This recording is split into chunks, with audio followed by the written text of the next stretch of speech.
Welcome to TEDxHochschuleLuzern 2021, the 6th edition of our event from the Lucerne School of Business in Central Switzerland. My name is Douglas McKevitt, and I'm the license holder for the event and head of the MBA program in online business and marketing. For many, we are now in the 17th month of 2020, still firmly in the grip of the COVID measures that have so impacted our lives. In this time, borders have become more visible and significant, crossing them more difficult than ever. This event is designed to help you rethink personal and physical borders and break through them with the power of ideas. Over the past year, we've heard repeatedly that online events are different from on-site events. Of course, that's true, but the implicit assumption was that the latter are better. We think differently. With our event in 2020, we've seen some things that worked better online. For example, with pre-recorded videos, speakers are much more relaxed and can focus on their message rather than on calming their nerves. Even the most experienced speakers suffer from stage fright when they stand in front of a live audience at TEDx, blinded by the stage lights and without the protection of a computer or podium in front of them. While we may miss the human closeness we experience at an on-site event, we now have more opportunities than ever to interact. You can chat with the speaker while both of you are watching their talk. Our host can ask questions that you posted. And you, as the audience, are more flexible with your time and can watch our speakers and performers when and where you want. But above all, the geographic reach is unmatched. Even a small event like ours can be present on every continent in the world, bringing a diverse range of ideas and worldviews to the TEDxHochschuleLuzern experience. For the first time in our event's 6-year history, it will also be held in German. While the TEDx community has 29 million subscribers worldwide, it is better known in English-speaking countries. However, the spirit of TED is to find the best ideas wherever they are, capture that local flavor, and make them available online. At the end of the day, however, none of this would be possible without the 30 or so online business and marketing students who work tirelessly behind the scenes, recruiting speakers, designing the website, distributing posts, preparing talks, creating videos. The list of tasks involved in organizing an event of this size is almost endless. They have taken this one-of-a-lifetime opportunity and turned it into gold. My gratitude and respect go out to them, the students of online business and marketing, for turning a vision into this event in an incredibly short period of time. And now we turn the event over to you, our audience. The theme, Breaking Borders, refers to both the external borders we are experiencing as a result of the pandemic and to the internal ones that are even more difficult, more limiting, and ultimately more long-lasting. We've all had plenty of time to think about what we're going to do after Corona. Let's start putting those ideas into action today. Thank you.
Good morning, good afternoon, good evening.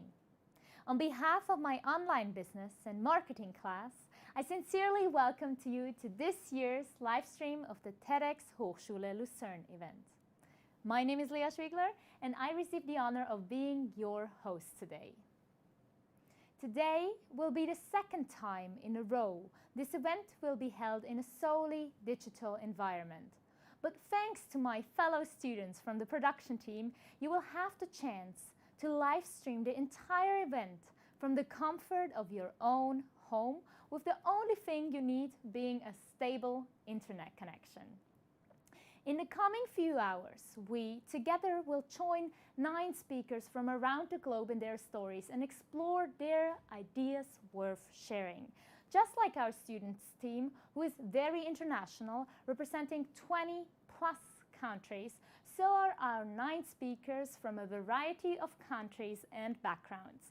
With today's lineup, we aim to break physical borders and make you, the audience, feel connected to the world and let you be part of a global conversation about our shared future. Through the live chat, you can now participate in the conversations, engage with the viewers, and will later on get the chance to ask the speakers questions during one of the 2 Zoom sessions, of which the first one will be held during the break in the middle of the event and the final one at the end of our program. So stay tuned, lay back, and enjoy today's TED Talks.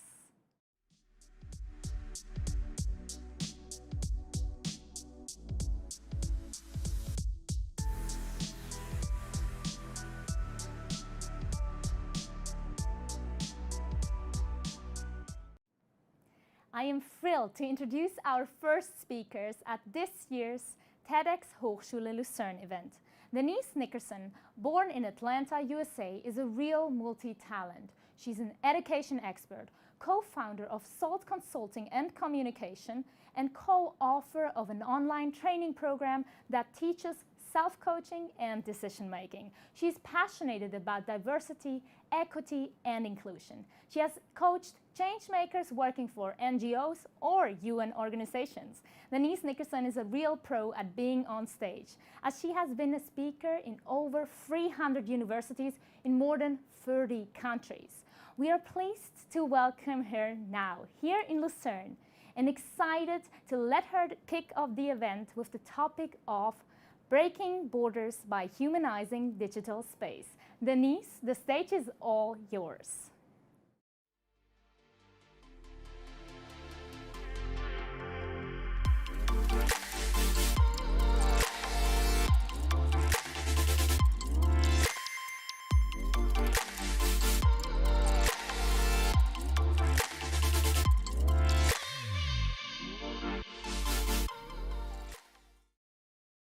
We hear so much about how we should disconnect and get offline to reduce stress.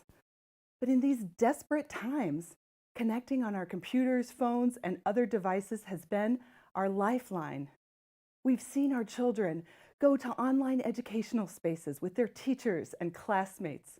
We've watched friends memorialize the loss of a parent remotely. We have seen business teams host virtual welcome drinks, all as a consequence of the global COVID-19 pandemic, all as an effort to connect on a human level. The lines between our real lives and our digital lives, which used to be private versus public spaces, are forever blurred. Now our digital spaces have become essential for human connection and our livelihoods. How can we design our life in digital spaces for our health, our values, good feelings, longevity, and our relationships? How many of you feel safe to share thoughts and feelings online? Do you risk authenticity or vulnerability in a digital work meeting? Where do you find community to share your experiences, accelerate your ideas, and find trust, acceptance, and resources? Research shows that prolonged periods of time online is leaving us feeling isolated, anxious, and stressed. We're splitting our attention, multitasking, checking social media while in a team meeting, or scanning our email while watching TV with our loved ones. We zone out like zombies. We scroll, click like, and repeat. We've bought into the false narrative that digital literacy and speed is more important than human or social literacy and depth. Instead of cultivating happiness and relief, focused concentration, or conscious communications, so many of us are distracted or barely coping. With the limitless reach and potential of the internet, coupled with our predisposition to be social, emotional, and creative beings, why are we using technology in a way that is so harmful to our health? And there are destructive systems of oppression like racism, sexism, and xenophobia that are being amplified instead of dismantled. Our mental health, physical safety, and democratic values are at risk. We already know that diverse teams are more productive, innovative, profitable. We know already that just a few strong, caring relationships create longer, happier, healthier lives. Using this knowledge, how can we fully design and welcome diversity and humanity into our digital spaces? We can use the internet to deconstruct fear, loneliness, depression, and isolation. We can create compassionate spaces where people feel good, safe, and supported. And what about the future of work? We can increase participation in all kinds of work online and alleviate unemployment and underemployment. You may have heard the term radical inclusion as part of the 10 principles of Burning Man, written by Larry Harvey in 2004. Radical inclusion is the most essential component to unleashing human potential in digital spaces. Simply defined, radical inclusion is inviting and integrating people into new cultures and enabling and encouraging their full participation once they get there. Radical self-acceptance and self-awareness are necessary as well. When we bring our imperfect selves forward, we permit others to join in, to work, play, and interact. Soon, all of humanity will be digital natives, like my teenage daughters. Our children need places where they can find themselves and their role models. Places where we represent fully what it means to be human from any culture. Old or young, neuroatypical, differently abled, non-standard size, religious or not, and any color on the race, gender, and sexuality rainbows. This talk is a crash course about how to use radical inclusion to humanize digital spaces, based on my experience as an educator, vocational psychologist, and online community leader for about 10 years in large international and diverse forums. With 3 simple habits, you can quickly adjust how you behave in digital spaces. You can feel better online and achieve your goals as a digital citizen. The 3 habits require focus when applying radical inclusion on how you receive, how you give, and how you curate to value your time spent online. When you receive, be sure that you have a learner's mindset. Take a moment to think about what you'd like to learn or achieve before you join a digital event or another digital space. Know the culture and your role. Each digital space has its own energy, customs, and tone. When we move in physical space from point A to point B, we are given time to transition when we go to meet a friend or attend a meeting. But when we're online, we're jumping between platforms, conversations, purposes, and roles at lightning speed, the speed of a click. Pause. We should just pause to remind ourselves that we're changing spaces. Take the 10 seconds. When receiving, be curious and ask questions. Curiosity will help you connect with and learn from all the people you meet in digital spaces. Practice active listening. Active listening, or even active reading, requires full attention and presence. Receive attentively without leaping to quick judgments or planning what you'd like to say or write next. This requires patience, curiosity, and respect for others. Know yourself. Observe your own online behavior. Notice your strengths and interests. You may discover new talents or even new aspects of your personality. Maybe online, you're an educator, researcher, guide, or passionate advocate for others. If you're leading, plan on how to receive and capture feedback. Progressive listening organizations always find ways to value and hear from everyone. Being intentional about how you receive in digital spaces is the first habit to promote radical inclusion. To include sensitive topics online, build anonymity into your digital spaces. Just as organizations offer employees the chance to provide anonymous feedback, community leaders can offer anonymous posting. Anonymous posts might contain embarrassing or difficult content that could threaten someone's career or personal safety, so they must be handled with great care and discretion. But the benefits are extraordinary. Individuals in the digital community can contribute stories, expert advice, links, and encouragement to support the anonymous person. Anonymous posts not only help the person with the problem, but also many others witnessing the conversation who may be facing a similar problem, and therefore we feel less alone. I have seen anonymous posting provide practical and emotional support for a woman thrown out with her kids by an abusive husband. Another woman successfully renegotiated her contract when she discovered that a male colleague hired at the same level that she was hired had a salary more than 20% higher than her salary.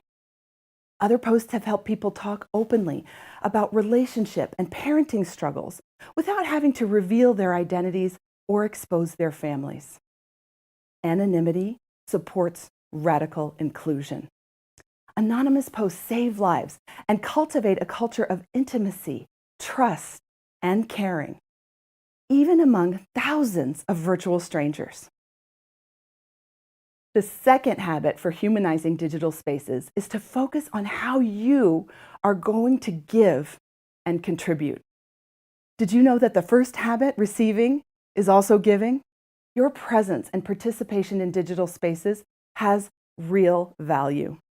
When someone is being bullied and you're able to speak up and defend that person or question and challenge an offensive idea, you provide support and safety, again, not only for that person, but for any witness. You can witness positive things too, like people asking for feedback or sharing their victories, personal and professional. Being present and happy for others helps us to feel good in community. When in giving mode, introduce yourself. Let people know a bit about you. Contextualizing your comments with a few personal details reassures others, models self-respect, and it can give you credibility. Be transparent. In the entrepreneurial groups that I have led, people like to share some part of their exciting new idea or to conduct market research. Be transparent and intentional. Let people know what you're doing and why. Your clarity online builds trust. Use inclusive language. Our words are so powerful. We can build bridges and bonds or exclude a whole group of people with just one word.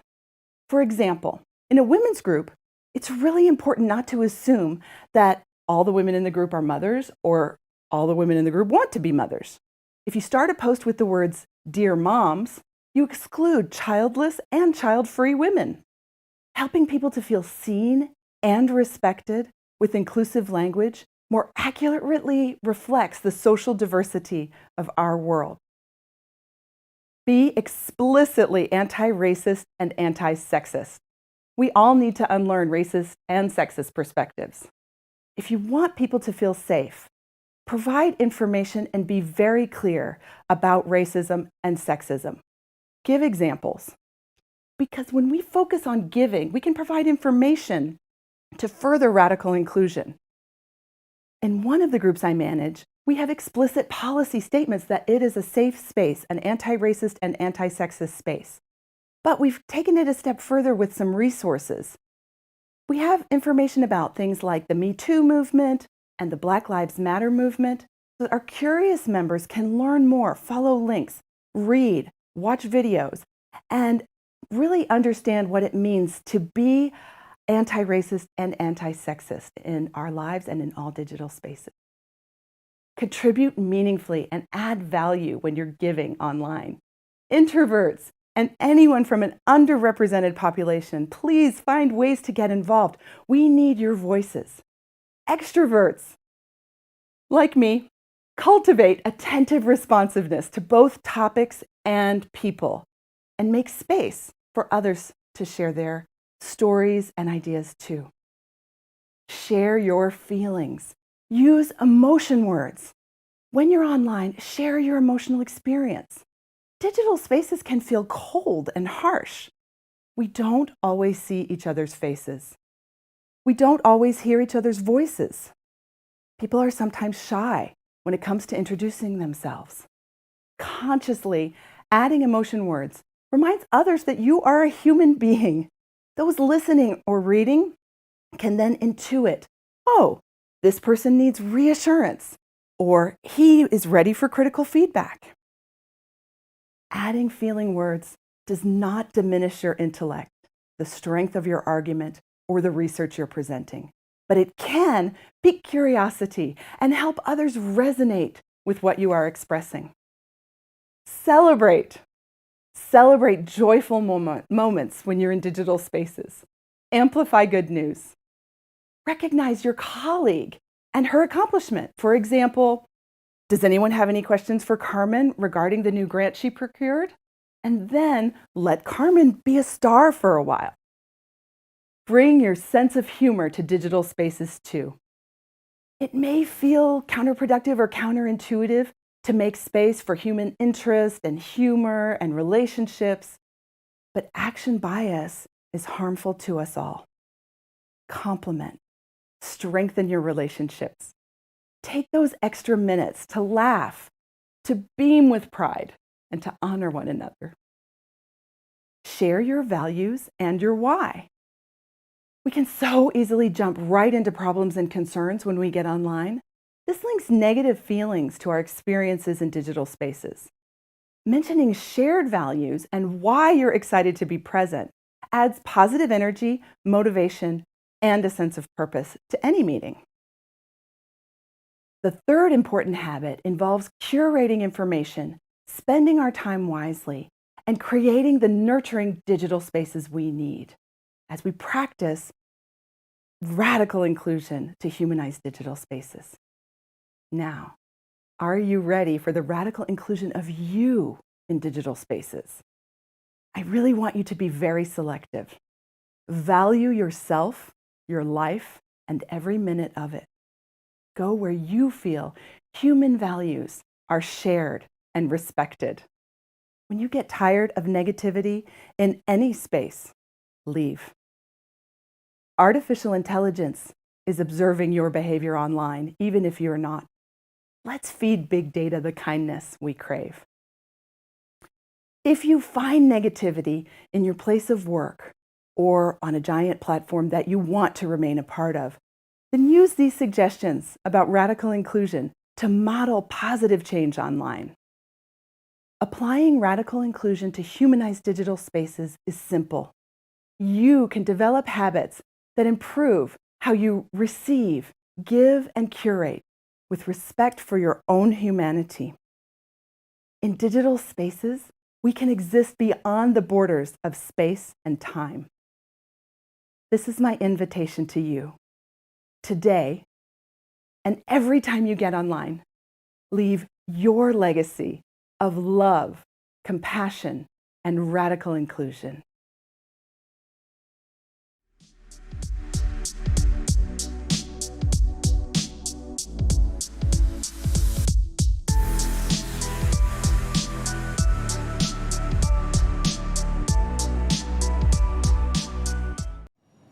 "15 years ago, a Swiss school teacher named Louis Palmer left his job with the purpose of inspiring people worldwide to protect our planet Earth, Today, he's known as the first man who have traveled the world in a solar-powered car, visiting 38 countries and meeting statespeople, VIPs, and Hollywood stars. His notable tour captured the attention of millions and left Lewis awarded UNEP Champion of the Earth. In the following minutes, he will tell us about his newest mission in progress. Please give a warm welcome to Lewis Palmer with his speech, Flying Around the World in the Solar Butterfly.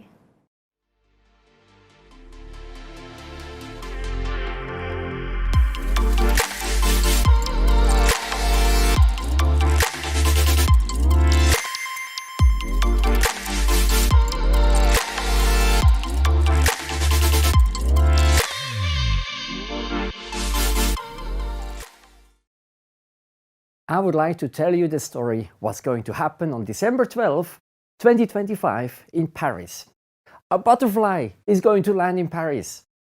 But let me tell you the whole story from the beginning. The story starts in 2007 and 2008. I was on a world tour. I was the first man to circumnavigate the whole world in a solar-powered vehicle, in the solar taxi. It took me 1.5 years. I drove across 36 countries. I covered 54,000 kilometers in this little blue car. So why did I do that? I wanted to spread the message. That I wanted to show to people all over in the world that solutions against global warming are available, like electric cars, renewable energies. With this simple message, I reached the attention of 770 million people worldwide. But not only that, I met statesmen, VIPs, Hollywood stars, Peace Nobel Prize winners, and so on. And unforgettable for me, I drove Ban Ki-moon, Secretary General of United Nations, to work in New York. And we talked a lot about climate change, and I really saw how this man is really committed to do something against climate change. 7 years later, the unbelievable happened. Ban Ki-moon and his team managed to get all the leaders of the world together and make them sign the Paris Climate Agreement. The future of our planet should be secured by limiting the rise of temperatures by 1.5 degrees. That was fantastic news. I was so happy. So I continued my life as a conference speaker. I was telling people in many countries how important it is to realize your own dreams and also to save our planet, so that our children also have the potential to realize their dreams in their future lives. And every year I'm organizing the WAVE, the so-called World Advanced Vehicle Expedition, the largest vehicle rally in the world. Like here on the picture you can see in 2016 we were in Geneva, showing that 1.5 degrees, we cannot reach that unless all the cars in the world are powered by renewable energies and have an electric drive in it. But at the same time, you know, I kept watching the rising curve of CO2 in our atmosphere. Since the year 1800, the parts of CO2 in our atmosphere have risen by 50%. And nothing is stopping it. We have the Great Paris Agreement, but look at this curve. It's just going up, up, up. This is alarming. Actually, we really have to panic. The world is heating up with unforeseeable consequences. We have to do something now. We have to get rid of all these emissions, get rid of the old technologies with fossil fuels right now. We have to stop this. But I thought, this is probably never going to happen. Our society is not able to change. But what happened in 2020? I was so surprised. I went to the city of Lucerne with my little son, walking around, and exactly that had happened. No more cars in the street. Not even people in the street. What happened? Of course, it was the coronavirus that has appeared. And our society has shown that if we are all in a big danger, we are very well capable to change. We want to protect ourselves, we want to protect our loved ones, so change is possible. And I just realized that that's great news. That's fantastic news. We all know that we have to do something against coronavirus. But we also know that that's just the first wave of problems. When the coronavirus will be over, the next wave is coming soon, and that's called climate change. Attached to it, the next wave is going to be the loss of biodiversity. Nobody knows how that's going to look like. We all know how it is to be sick. But how does a world look without biodiversity? But is that so bad news? Is the world full of bad news? Actually, no. Look at this. I am sure, I've seen it in the world, we are full of solutions. For everything where we see that CO2 is emitted or methane is emitted, we have a solution. In the last years and decades, technological innovation has made huge steps forward. The world is full of solutions. And during the lockdown, and since more than 1 year now, I lost my job, I thought, wait a minute, I would really like to see those pioneers, those solutions which are out there in the world. They need attention, they need support. We have to make sure that these solutions are getting big. And I decided I want to go out in this world again. I never thought I want to do a world tour again, but I thought it's time to do it. We have to do something. I want to do something. So I want to visit all these solutions. And for this journey around the world, of course, I need a solar-powered car. But my solar taxi, it's still running. It's too small. I have a family now, so maybe I need a trailer, of course, full of solar panels, which can power the vehicle. But my trailer is too small for the solar taxi, so why not making a big caravan trailer where we can even sleep there with a family? And for pulling it, the solar taxi is too small, so I need a bigger electric truck. And these things today are available, they exist. You can buy such vehicles. So I decided to go to University of Lucerne, find a great team, a lot of new friends and sponsors and supporters, and develop together a solar caravan. A tiny house, one which offers a big space inside with slide outs. Look at this. This is how it's going to look like, but we can slide out the rooms, make a big space. So on top we have even more space for solar panels. But that's not even enough. I need even more solar panels, so I came up with the idea, why not making foldable wings? Why not folding up the wings so we have even more space? And then it just looked to me like, hey, that looks like a butterfly. It's the wings of a butterfly. So I created a solar butterfly. And with this thing, I would like to go around the world. And at the end, I thought, hey, it's not enough to have the wings looking like a butterfly. We even need the head looking like a butterfly. And the head of the butterfly is going to have big eyes, because a butterfly has big eyes. We're not going to make something with a big mouth. We are not the kind of Swiss who are traveling around the world telling everyone what to do. We are observers. We want to see what's going on in this world. We want to find these solutions, interview the people, and with the antenna we want to transmit it, get the message out.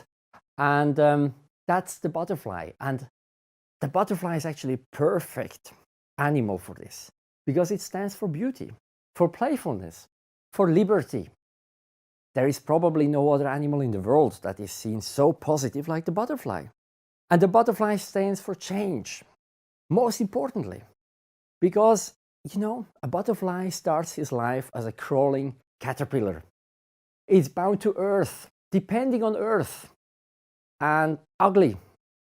And then suddenly it becomes its wings. It can fly away. It gets independent. And that's exactly the change that we have to make as a society.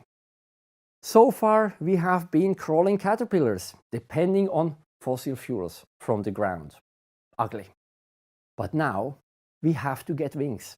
We have to learn to be independent from these fossil fuels, independent from Earth. We have to learn to fly with renewable energies. Lots of these new technologies which do not need any more fossil fuels. So with this butterfly, we want to visit all the solutions that we have in this world for a better world. And the question is, how can we preserve, for example, nature? I want to see that with a butterfly. Another question is, how can we produce food without livestock? Because livestock is emitting too much methane. We know that. We have to get away from that. Also, the question is, how are we going to produce energy in the future? Or how is going to be the mobility of our future going to look like. Inside the butterfly, we're going to have a TV studio, invite all these pioneers, make interviews so we can show to the world what's going on this planet, what's the transition that's going on, and we want to show that the world is full of solutions. But these solutions, they need attention from all of us. So that's why we want to do that. We want to drive around the world with this tiny house called the Solar Butterfly. Starting next June with a tour around Europe, and 1 year later crossing North America and South America, then going across Asia, then across Australia and Africa, and finally on December 12, 2025, exactly for the 10-year anniversary of the Paris Climate Agreement, we will arrive back in Paris. That's my story of the butterfly that will land in Paris on December 12, 2025. Now I would like to invite you, join us in our mission with your expertise, with your help, with your time, with your network, with your passion. Together, we can all be butterflies. We can all make this change happen. My name is Louis Palmer. Join us on our mission.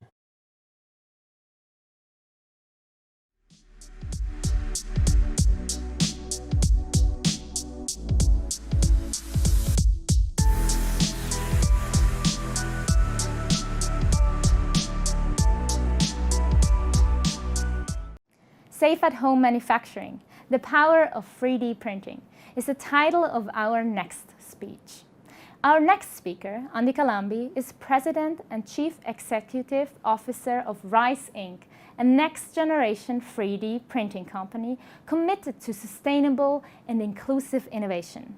The world's first 3D printing company to receive the UL Green Card certification for clean emissions, making it safe to print industrial parts from anywhere. Andy has over 25 years of experience across industries and global geographies. He built a distinguished career where he served in multiple roles, including a CEO. A qualified mechanical engineer by training, he is a passionate advocate for inclusive business practices and closing the income gap with innovative ways of using technology to help the underserved.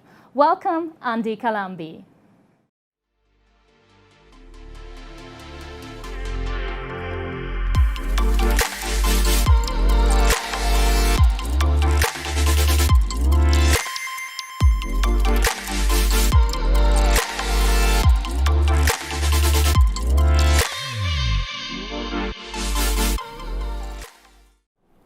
No one is safe until everyone is safe. This has been the most significant lesson for us through the last 15 months of this pandemic. Every time we feel that the worst is behind us, a new hotspot, a new variant, something comes up and we feel that we are back to where we were. Apart from the health challenges, this crisis has exposed a lot of fault lines in our socioeconomic fabric, growing income inequality, the deterioration of the environment. These are topics that have been discussed now for a long time, and yet the needle doesn't move. In fact, during this crisis, the income inequality has widened. 25 people today in the world have more than $50 billion of wealth. And 500 individuals added $2 trillion of wealth through the last 1 year, a 31% increase. The environment took a breather, but poverty alleviation, income inequality, not so much. In fact, a recent Washington Post article talks about the various sections of society that have not yet fully recovered, even though the headlines look good in terms of job recoveries. Mothers of school-going children, people of color, people who don't have a college degree, all of these people have not yet recovered the jobs that they were there before the pandemic. In fact, just to give you one statistic, women of color have probably been the most impacted. Only 34% of those jobs have returned till date, as per that report. Now, manufacturing is probably the most visible and tangible value creation engine that one sees in the economy. Manufacturing has been evolving. It's been moving towards what scholars call flexible specialization. Manufacturing, the next generation of manufacturing is called Industry 4.0. Industry 4.0 means automation, more of robots, more of artificial intelligence. All that means is that manufacturing is set to become even more exclusive and even more specialized. Technology today enables you to order a product by swiping your mobile phone, and this product could be manufactured thousands of miles away, will show up at your doorstep in less than 2 days sometimes, or maybe a couple of hours. In fact, people who are testing drones to drop them on your doorstep. Now, this is a well-orchestrated, highly optimized supply chain that has been around for some time now. And yet, this was the supply chain which broke down during the crisis. This was the first visible sign of the fragility of this manufacturing ecosystem that exists today. If you remember, among the first things that were impacted during the crisis last year was the availability of masks, of shields. People were desperate, especially in our frontline healthcare workers. They did not have enough masks to protect themselves. And that happened because of a disruption in the supply chain. I lead a Boston-based 3D printing company called Rise, which is focused on environmentally safe, full-color 3D printing. And we joined our industry brethren in an initiative to print, to produce these PPEs. Thousands of PPEs were produced. They were rushed on a daily basis. They were produced and this was the time when there was a lockdown, they were produced in homes, in garages, in basements, in kitchens, by individuals, by school children. And they were rushed to people who really needed them, the ever grateful healthcare workers. In fact, I remember driving 100 miles to deliver these shields, these face shields, to a hospital in New Hampshire. And there was the head of the ICU standing outside to pick them up. What was done was manufacturing, and supply chains, which were this humongous enterprise, suddenly got compressed into a micro effort. And what we discovered through this was the power of self-sufficiency. 3D printing is around now and is impacting our lives quite a bit. For those people who go to a dentist, for example, almost everything that you see around in terms of aligners, braces, crowns, these are all 3D printed now. There are lots of parts that go into an aircraft that are 3D printed. However, here we had the makings of something different, which is, could consumers become creators?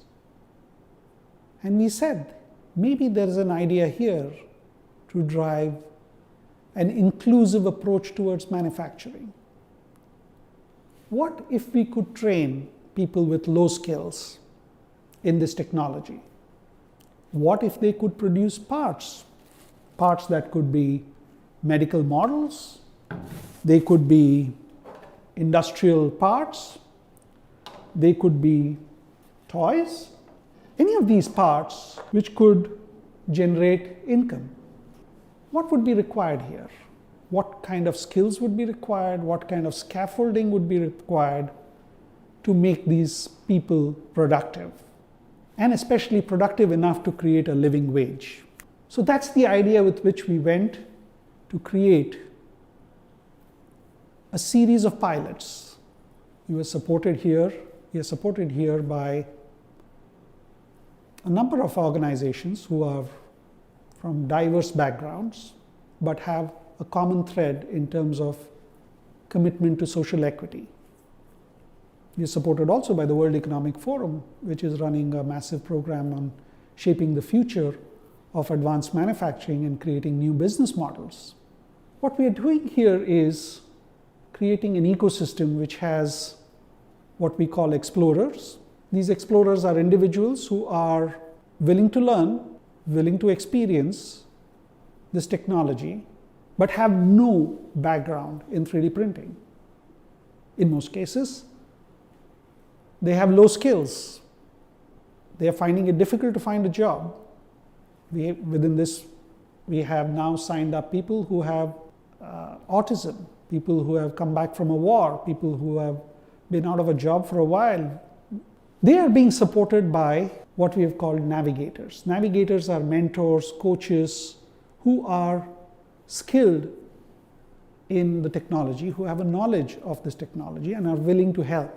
Also in this ecosystem are what we call anchors. Anchors are large companies who are willing to lean in, who are willing to identify use cases and applications that could potentially generate income in the future. And we have propellers who are technologists just like us and who are willing to provide the technology backbone to enable this new ecosystem. And what we want to do through this process is figure out whether we can make manufacturing more inclusive,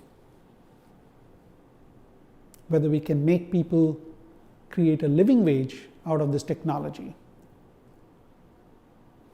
And most importantly, in this small project is embedded the big idea of creating a self-sufficient production ecosystem. When I started my career, computer literacy was the best buzzword. If you knew spreadsheets, if you had taken the time to learn even basic tools like word processing, you looked smarter and you looked much more employable. 3D printing literacy probably is heading in that same direction now. Don't be surprised if you would be printing parts in the near future, just the way you're printing documents and pictures, you may be printing parts at home and without much of knowledge and expertise. So I want you to think about this. Would you like to be an explorer on a journey like this? Or if you already know 3D printing, would you like to be a navigator to help someone be an explorer? And if you happen to be working in a company which already produces parts, manufactures, and maybe does it with 3D printing or even without, would you like to anchor a community in your area? And if you happen to be a propeller, would you be willing to help someone cross this chasm and bring them to the safety of being a productive member of society? Because only when everyone is safe are we individually safe. Thank you. Before we continue with our fourth speaker of today, we want to refresh you with a performance that transforms breaking borders into a reality. And for those who did not get the recommended 10,000 steps today, this might be a good opportunity for you to stand up and get your body moving. Because as our next performer herself claims, dancing has always been the best option. Welcome to our belly dancer, Gina from Mexico.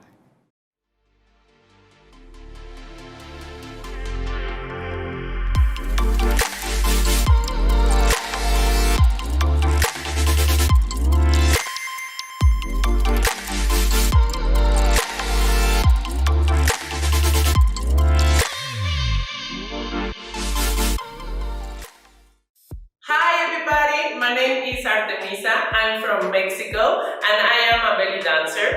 I'm so happy to dance with you today and I hope you enjoy it. So let's dance!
An individual's age is one of the most common predictors of differences in human behavior and attitudes. The grouping of people into different generations helps amplify how our age and social environment profoundly impacts children of their time and reflects our place in our life cycle, our values, and priorities. Next up, our speaker, Magdi Atala, a dedicated and goal-driven educator and marketing director at Swiss Hotel and Business School, as well as British and American universities. As a member of Gen Z myself, I'm curiously looking forward to hearing his speech about how to break Generation C's comfort zone. Welcome, Magdi Atala.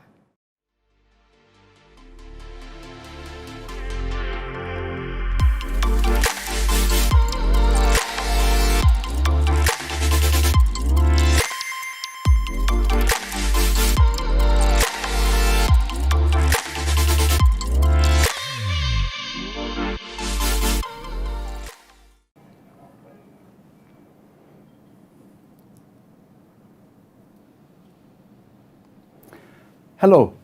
My presentation today on Generation Z, how to step out of their comfort zone.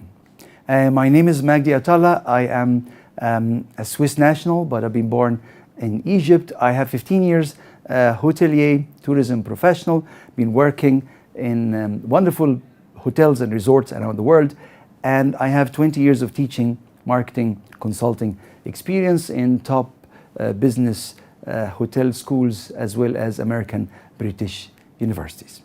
So what is the learning outcome of this short presentation? I'll talk about Generation Z nicknames. We give them lots of names just to represent their character. Then I'll talk about the core characteristics of this generation. And last, I'll be talking about pieces of advice I'm going to give this wonderful generation. I've been teaching this generation and I do enjoy really working with them all the time. So, if you're born between 1995 and 2015, we call you Generation Z. So, what other names you would like to know about your generation? We are still giving you names until today. We call you Generation Z. We call you the I-Gen, like iPhone generation.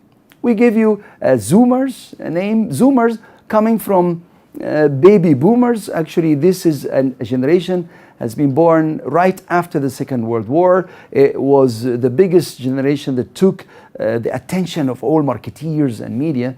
So because now marketeers are paying a lot of attention to Generation Z, so we give them the same nick like Zoomers, like boomers, if you know what I mean.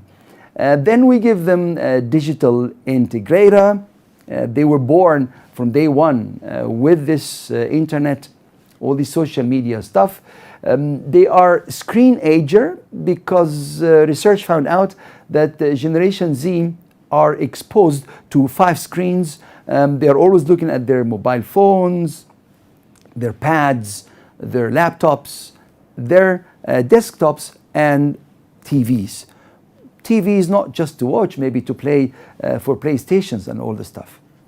And they are called centennials because they turned 20 around 2020. So that's the reason why we give them those names. Those names are again changing, and I think we will be giving this generation more nicknames in the future.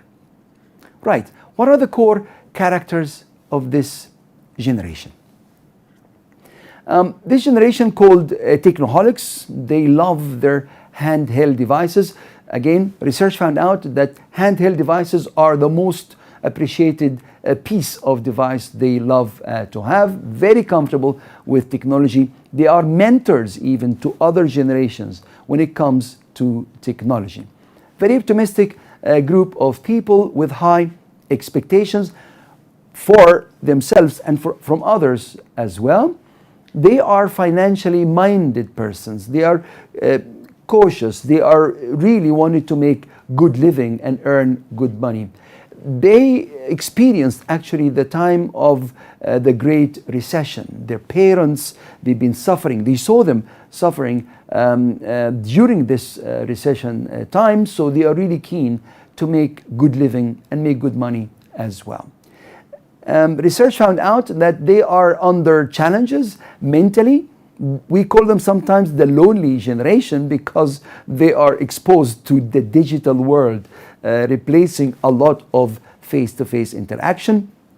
So that's why they are under mental health challenge, and time will tell how they will manage those challenges in the future. Right, what are the pieces of advice I'm giving to this generation?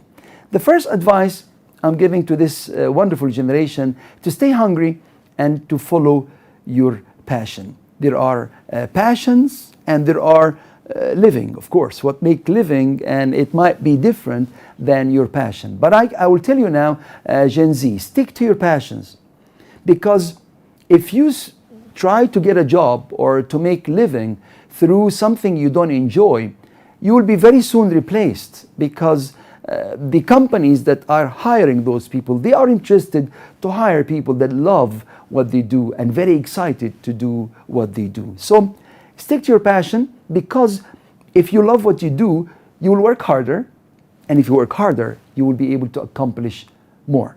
Don't believe anybody who tells you working hard would kill you. That's not true. But unhappy working will get you sick very soon. You will look older very soon. So you want to look young forever? Stick to your passion. Love Mondays. When you get up in the morning to go to work, I always say there are Love Mondays people and thank God it's Friday people. So if you're working with your passion, you will be a Love Mondays people. And if you don't enjoy that, thank God it's Friday people. So be those guys that love what they do, because you will stay much younger all the time, and you will be putting a lot of heart and soul in what you do, and you will not feel time by putting in these jobs. The second advice I'll be giving you, don't play it safe, take risks. Generation Z are young now, and you have to learn how to take risk early. Taking risk does not mean jumping in the darkness, but taking chances, and don't be afraid to fail. Being afraid to fail is, again, a lot of that could constrain taking risk. But if you know by taking risk you may fail, it will be easier really to take risk as well. But make no mistake, when you fall down, you have to stand up again. And that means you will not be afraid to take risks anymore. Failing could be an opportunity to learn, and you learn how to fail better or how to fail less in the future. Networking, networking, networking. I don't have to tell you this, Gen Z. You are connected, I know that. But you have to mix up this networking between virtual networking and in-person networking.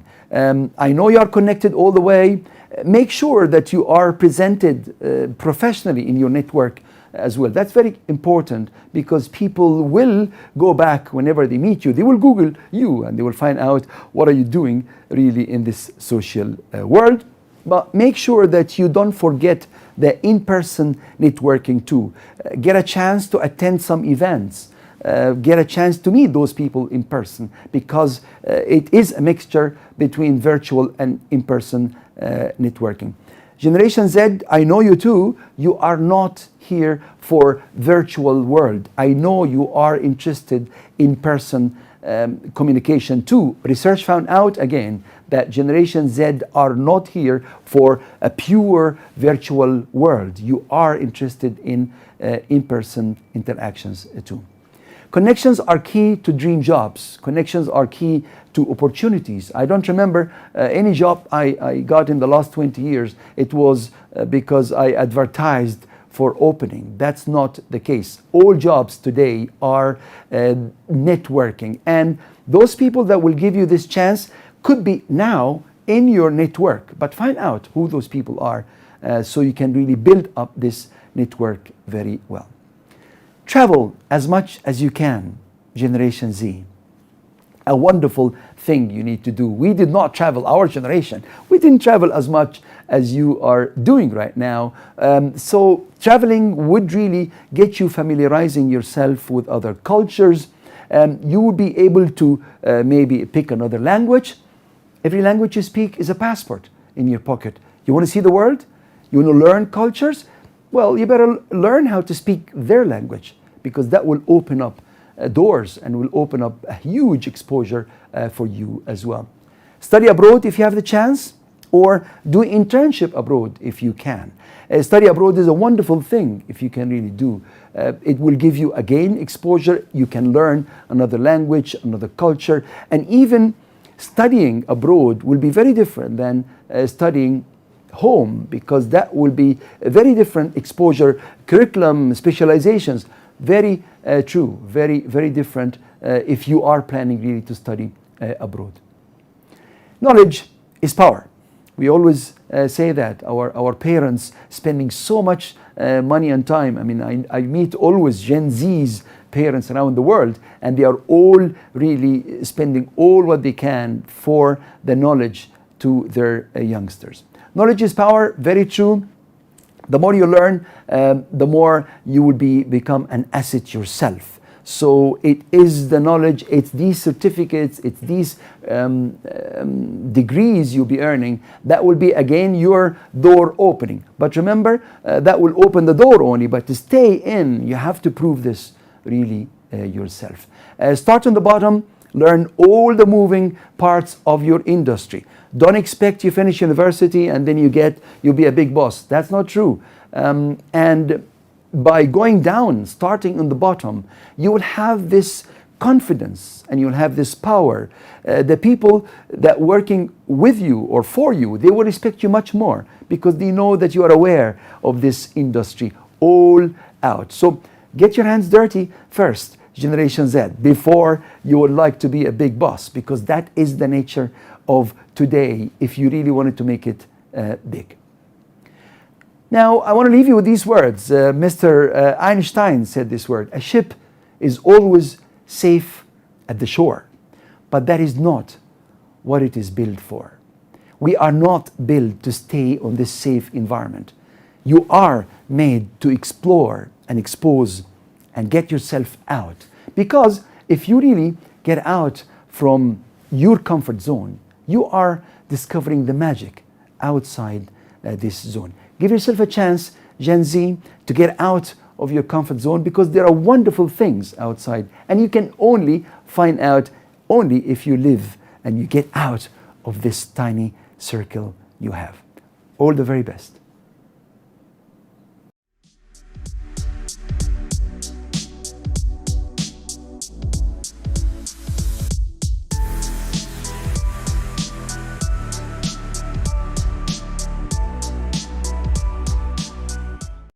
The current situation challenges us all, but we should not forget that it also carries new opportunities.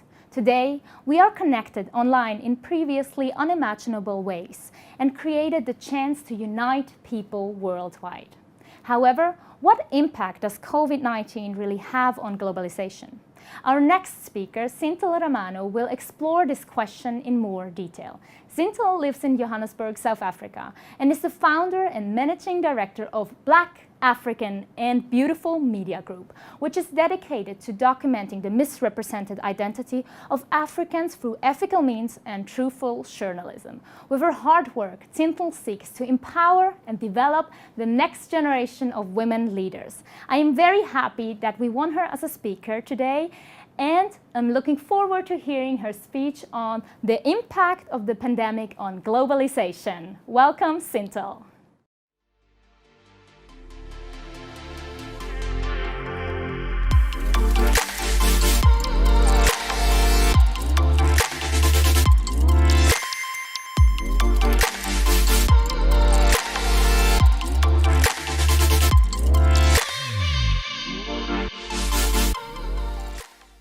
The impact of the pandemic on globalization.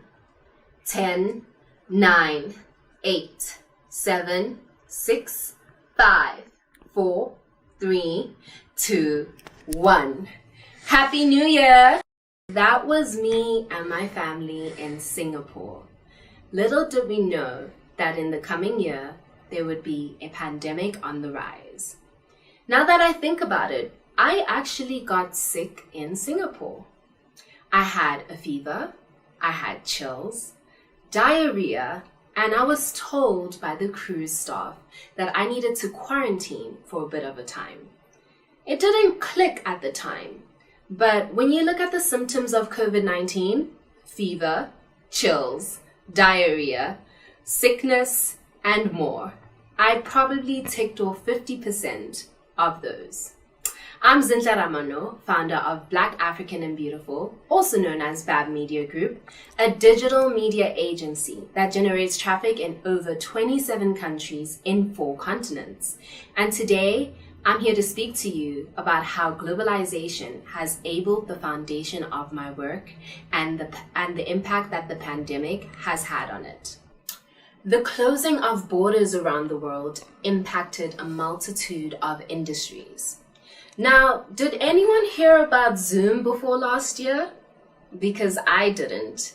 And all it took for the video conferencing service to take off was grabbing the right opportunity at the right time. And now Zoom is one of the most resourceful tools for digital and remote work. Technology is transforming a globalizing planet.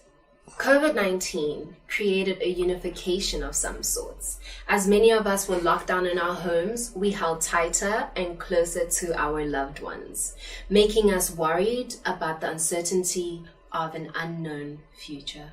In South Africa, not only were we met with coronavirus and its volatility, but we also had a shadow pandemic, being gender-based violence and femicide that was exacerbated by COVID.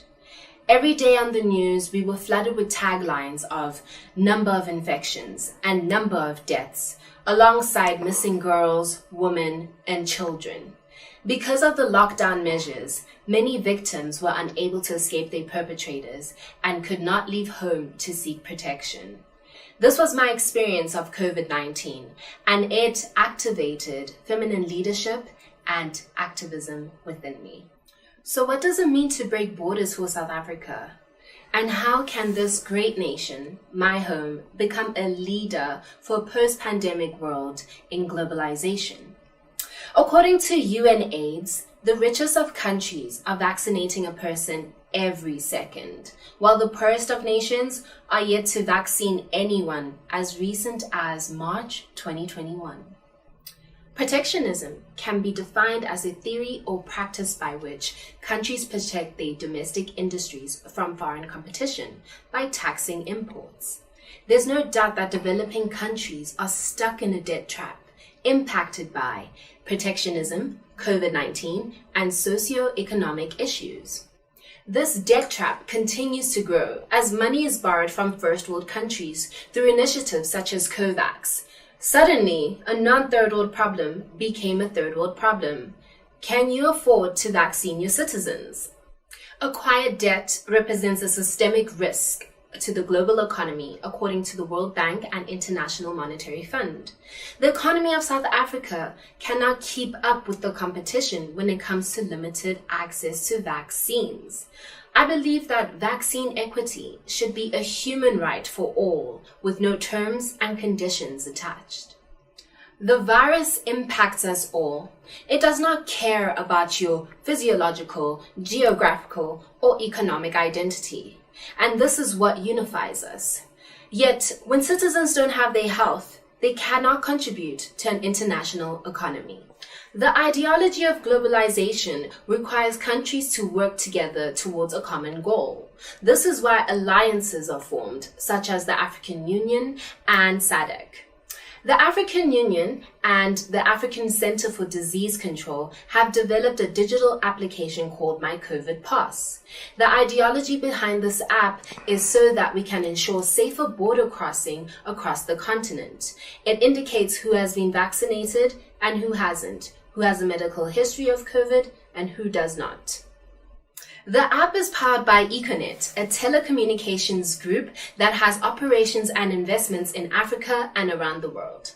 It is founded by Strive Masiyiwa, one of Africa's billionaires. Did someone say African excellence? But how does one strive for excellence when their health is at risk? Maslow's hierarchy of needs is an idea in psychology that consists of safety and needs, love and belonging, esteem, and self-actualization. So where does South Africa belong on this pyramid? Safety and needs. That has been the reality of the country 27 years into its democracy. The safety and needs of South African women needs to be prioritized. I've had the wonderful opportunity to work with an NGO called International Women's Forum South Africa. They do various initiatives, including Young Leaders Connect, of which I'm head of digital conversations. Through that, we seek to develop the next generation of women leaders. The time is now to mobilize women and to invest in the girl child in STEM, which is science, technology, engineering, and mathematics. Through this, we may achieve a redefined post-pandemic globalized world. There's a saying that if you educate a man, you're educating an individual. Yet if you educate a woman, you're educating a nation. Yes, with the pandemic, we have witnessed rich countries hoarding vaccines. We have witnessed protectionism and violence against women exacerbated by COVID-19, including COVID-19 itself. Yet, what do we aspire to achieve? The 2020s are the divine time for a digital economy. Through this, we are witnessing remote work, technology transforming change, and the future will be defined by technology, monetary, and financial innovation. There's an African proverb that states that if you want to go fast, you go alone. Yet if you want to go far, you go together. And by now you're probably asking yourself, how do I get involved? Well, you must be lucky today because Young Leaders Connect is always looking to develop the next generation of women leaders. All you need to do to qualify is be between the ages of 23 to 40 years old and have an experience of 1 to 10 years in your field. In closing, the pandemic has had an effect on globalization. And yes, together we are on a path to recovery. But it is important and very vital to remember that no one is safe until everyone is safe. Thank you for listening. I'm Zinhle Raman.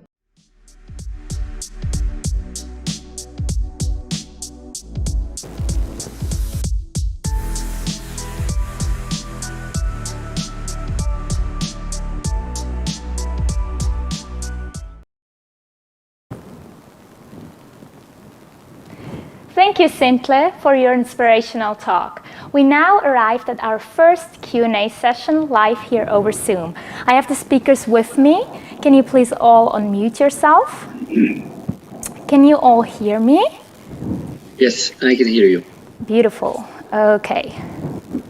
The pictures of Zinhle and Denise. Can you hear me? Okay, well, because Luis, you are already here, I will start with you. Most of the CO2 emissions are coming from eating meat. What about not only creating solar panels, but making the world vegetarian? That's a great idea. I mean, we know all that methane gases emitted by cows and cattle is a very big contributor to global warming. So I'm very much in. I like that idea. Are you vegetarian yourself? No, I'm not. But I try. Sometimes I try hard. Are you also trying in the Zoom call? Yes. Okay, amazing. Okay, so now I can see you, Denise. Welcome.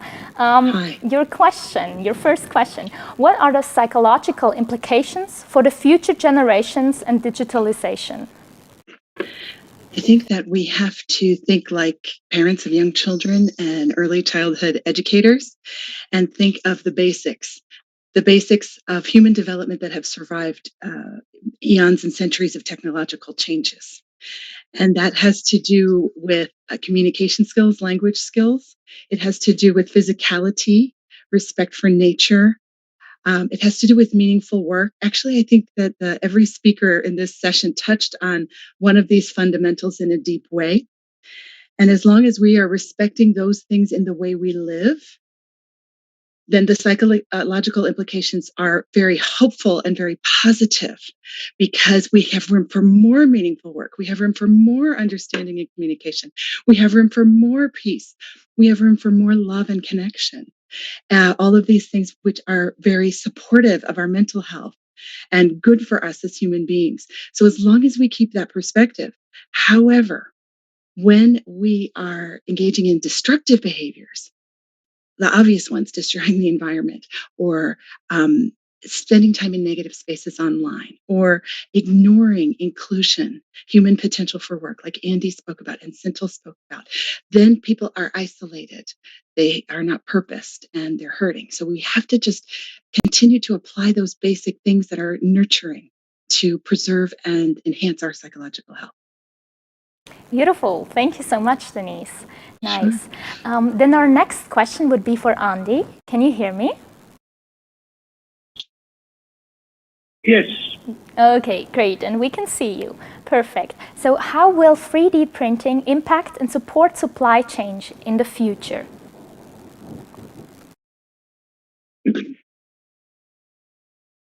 3D printing has a significant impact on supply chains in many ways. One is, this whole concept of outsourcing has been on for a long time. And what 3D printing does is change that a little bit. It moves things from outsourcing to insourcing.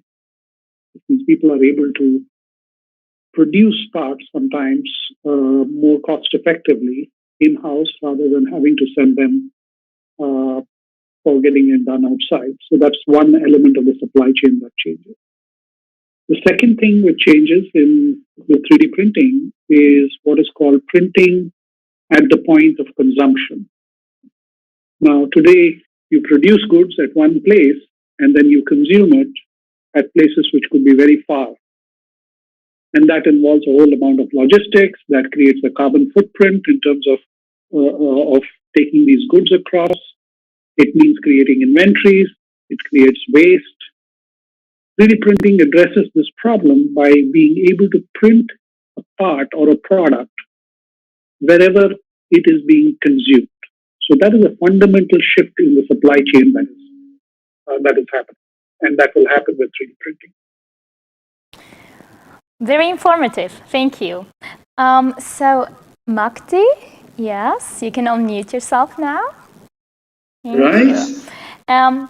Then our first question, somebody asked, do you think another name or set of characteristics will emerge for Gen Z after this pandemic?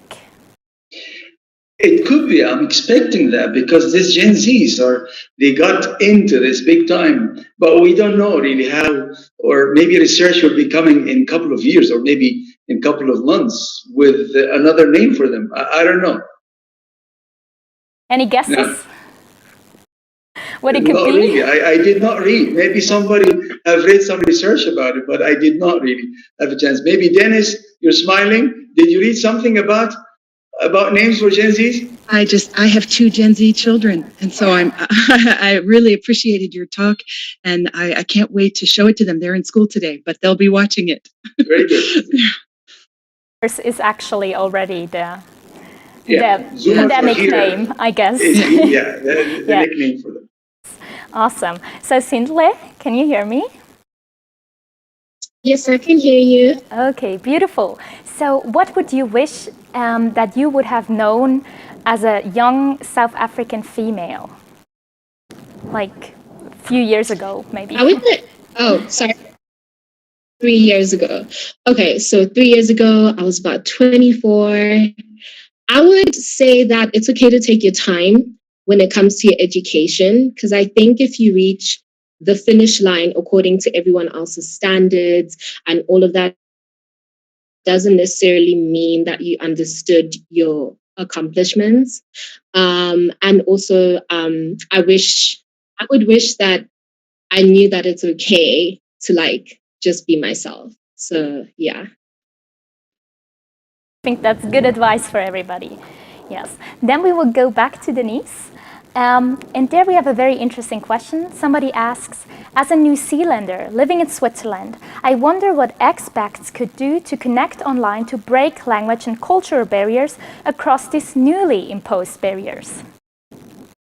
I think that's a great question. Yes. And of course, a really great question for Switzerland, which is such a microcosm of multiculturalism that then can be carried out in other countries. It's a challenge if we don't speak the same language, obviously. And I have been in multilingual digital groups, and they can be a bit of a cacophony where you understand the main point, but then you don't understand the discussion that goes on or those kinds of things. But I do feel that thanks to technology, we're moving towards AI in real time translations, both in sound and sight. So I do think that this will be taking care of itself. And then we can focus on our roles as guides and ambassadors. I'm old school. I'm not a gamer, but I know gamers are really good at this, and getting people into a new culture. And I was an exchange student when I was a teenager. And I think we have to think, not get too relaxed and say, oh, every digital space, I get it, I have technical skills, but more think of every single digital space as an exciting new country. And we need our host family, we need our friend, our first friend, to show us the ropes and let us know the inside jokes and understand the culture. So if we focus more on culture setting and less on rules, and then, in the meantime, I use Google Translate all the time. I use technical tools to keep me going if I'm engaged in something. And we need young people to help us develop more tools and make us better at connecting and communicating. I couldn't agree more. Wonderful. Exchange student. Being an exchange student is a wonderful thing. Yeah, our class consists out of exchange students. So this is wonderful. Great. Yeah. Okay. So Louis, again, a question for you. And this question is, what is your most memorable moment from your adventures? Oh, there are so many. That's a hard one to say. The most memorable in any of my adventures. I guess when I met Ban Ki-moon, the UN Secretary General in New York, I drove him to work with my solar car, and we were escorted by 7 police cars, and that's probably one of my real highlights of my life. Yeah. I agree. We got a message in the chat from Denise. I hope we can all meet Louis in Paris with his butterfly. Yes, we should. We should. Yes, I hope so. But we need to see how we get there, because we don't have the solar butterfly. Then Andy, again. Okay, so how do you think 3D printing will or can affect affordable housing? 3D printing is already impacting affordable housing. As you can see, there are 3D printed houses coming up. And there's a 3D printed house that came up right here in the US, somewhere in the area of New Jersey. And this person cut the price of the house down by almost 35%. One of the great things about 3D printing is the ability to do things at a lower cost with less waste. The second thing is that you can do it with more precision in terms of what you want for an individual, so it's personalization. And a lot of times when you're building something, including a house, you have to do things which you may not want really, but because it's already a fixed design, you have to incorporate it somehow. With 3D printing, that is avoided significantly. So 3D printing housing is coming up now in many countries, and I'm sure we'll see that impact low-cost housing, affordable housing, as well as lifestyle housing. Another element of 3D printing is the ability to use new material, and that is very critical in affordable and new housing, because a lot of new technologies in construction are based on new materials, and 3D printing enables that. Oh, didn't know that at all. Interesting, thank you. Then Makti, a next question for you. What do you think? Is being constantly exposed to the digital world a benefit or harm to Generation Z? Well, that's a difficult one as well, but I'm a believer. So I don't believe, I believe in technology and I believe in humans as well. I don't think there will be something missing there, and it will be Generation Z that will be getting this mixture well, because we found out as well, research found out, Gen Zs are not here to stay virtual. They don't want that. And because of this fact, I think they will be utilizing technology into the future that could really help them improve and not taking away anything from them. I don't believe that technology will take anything from this wonderful generation, because they are clever and they're very pragmatic generation too. So we have to wait and time will tell. Yes. Yeah, we're looking forward to our future. Sintle, so next question for you. How can we get more women into STEM sciences? That's actually a fantastic question. So, as I mentioned in my talk, so Young Leaders Connect, we do have different programs that people could join, which includes education from things that we have with our entrepreneurship program. We've partnered with the University of Stellenbosch here in South Africa. So it helps entrepreneurs get on board. We've also partnered with the Institute of Directors South Africa for people who want to learn about how to be a good, board member and legislation around that. And we continue to grow with the funding we get, supporting we get, and as we continue to partner with International Women's Forum South Africa. So I think the first step would be to join us. So if anyone wants details, I'll put it in the chat below. That would be great. Thank you so much. And then we already have to come to our last question, and I will again ask Denise this one. How can we ensure that the anonymity you suggested does not lead to more hate or negative behavior and comments? Because without transparency, no one needs to take responsibility. That's a wonderful question. And actually, in the groups that I manage where I do have influence on the policy, we care a lot about people taking responsibility for their words and not hiding. However, including the full range of human experiences, sometimes anonymity is necessary to protect the person. And if the issue is handled in that it can be responded to in a universal way, but we can't control bad behavior, rude behavior, ignorant behavior. We can set culture. We can create communities where that kind of behavior just doesn't fly. It doesn't get any traction. Actually, people who engage in resisting and fighting sometimes amplify the negative behaviors. Whereas if everybody's clear from the beginning, we're here for self-improvement, we're here to save the environment, we're here to learn new educational techniques, we're here to promote women in sports, whatever the group is, if people are already on board with that and that's what they're doing and being in their own name, then when anonymity emerges, it's usually cared for in a respectful way. I also think that that's for the gatekeepers of communities.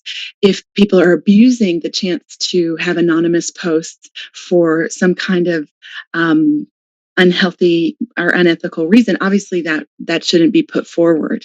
Always considering, how will this serve the individual? How will this serve the community? Having a service mindset really helps deal with those situations. And I have left some negativity with anonymous posts in my groups. I've left it on the wall because I want people to be aware. If you have that problem, don't go ask these 3 people because you can see what they have to say about it. So it's a balance. And then I've removed negative things as well. So it just depends on the situation, but I'm happy and open. If somebody needs advice on how to manage that, get in touch with me. Beautiful. Thank you. So we end this talk, this live session, with a very beautiful, positive last note. I hope we could answer all your questions. We will now continue with our second half. Enjoy and stay tuned. Thank you. Bye, everybody. Bye.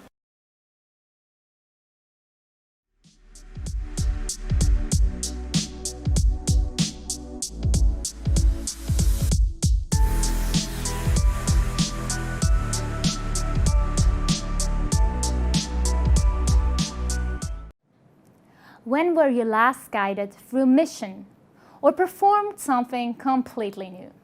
How did this work? Did someone explain to you how to do what? Our upcoming speaker focuses on this very topic, but chooses a slightly modified approach. For the past 3 years, David Shapira has been working on augmented reality to support human learning, with the aim to enhance humans' potential. To do so, a fundamental understanding of augmented reality is needed.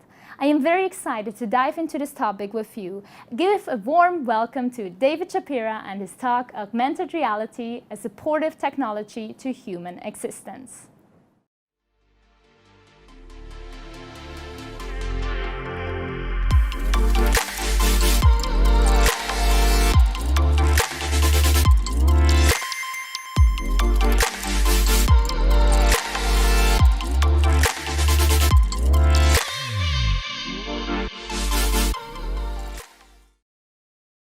Isn't it amazing to learn new things and perform new tasks successfully? At least that's how I feel. For myself, I really enjoy learning new things and applying them and seeing how it worked out well. It's such a joy. But in today's society, we always have less and less time to teach ourselves new things or be taught new things. And then on the other side, there's the fear of failing. Depending on how you failed, this might have serious consequences. On one side, it could be that you just wasted precious time and money of yourself or an organization. Failing could mean that you lose your job. Or failing could mean that another person is losing their life. But we live in the 21st century, and so we have a solution for everything, and the solution is technology. Now, normally, technology will actually go to the root cause and replace the root cause, which in this case is a human being. But there are technologies out there that are not here to replace the human, but rather to support them. And one of these technologies is augmented reality. And exactly that's why I believe that augmented reality has a very bright future in our society. But before we get into the details, let's first get clear on what augmented reality actually is. Now, you might have heard of AR, VR, and some of you might even hear AI in this conversation. Now, first and foremost, forget AI. AI is artificial intelligence and has very little to do with what I'm going to tell you next. And for the sake of simplicity, let's just compare AR and VR. Now, VR is virtual reality.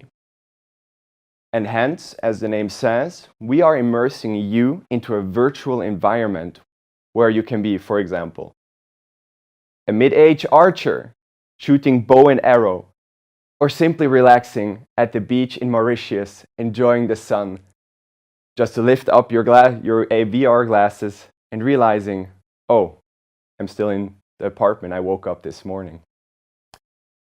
And now let's get to AR. Augmented reality actually takes into account your environment and allows us to overlay virtual content on top of it. Now, this content could be, for example, new furniture or plants on top of a shelf, or just simply a piece of wood.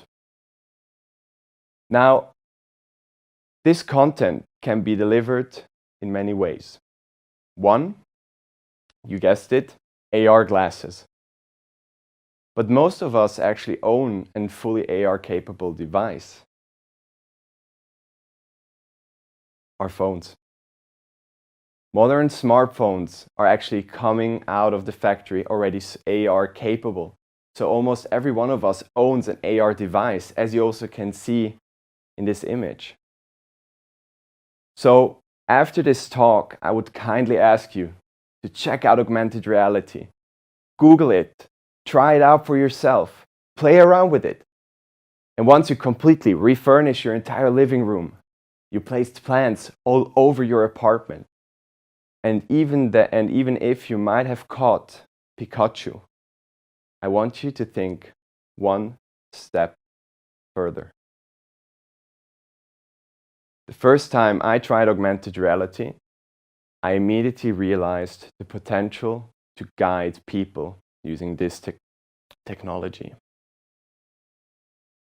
Now, for the last 3 years, I've dedicated my time to figuring out on how to do that properly, to allow people to perform tasks and processes and guide them through them.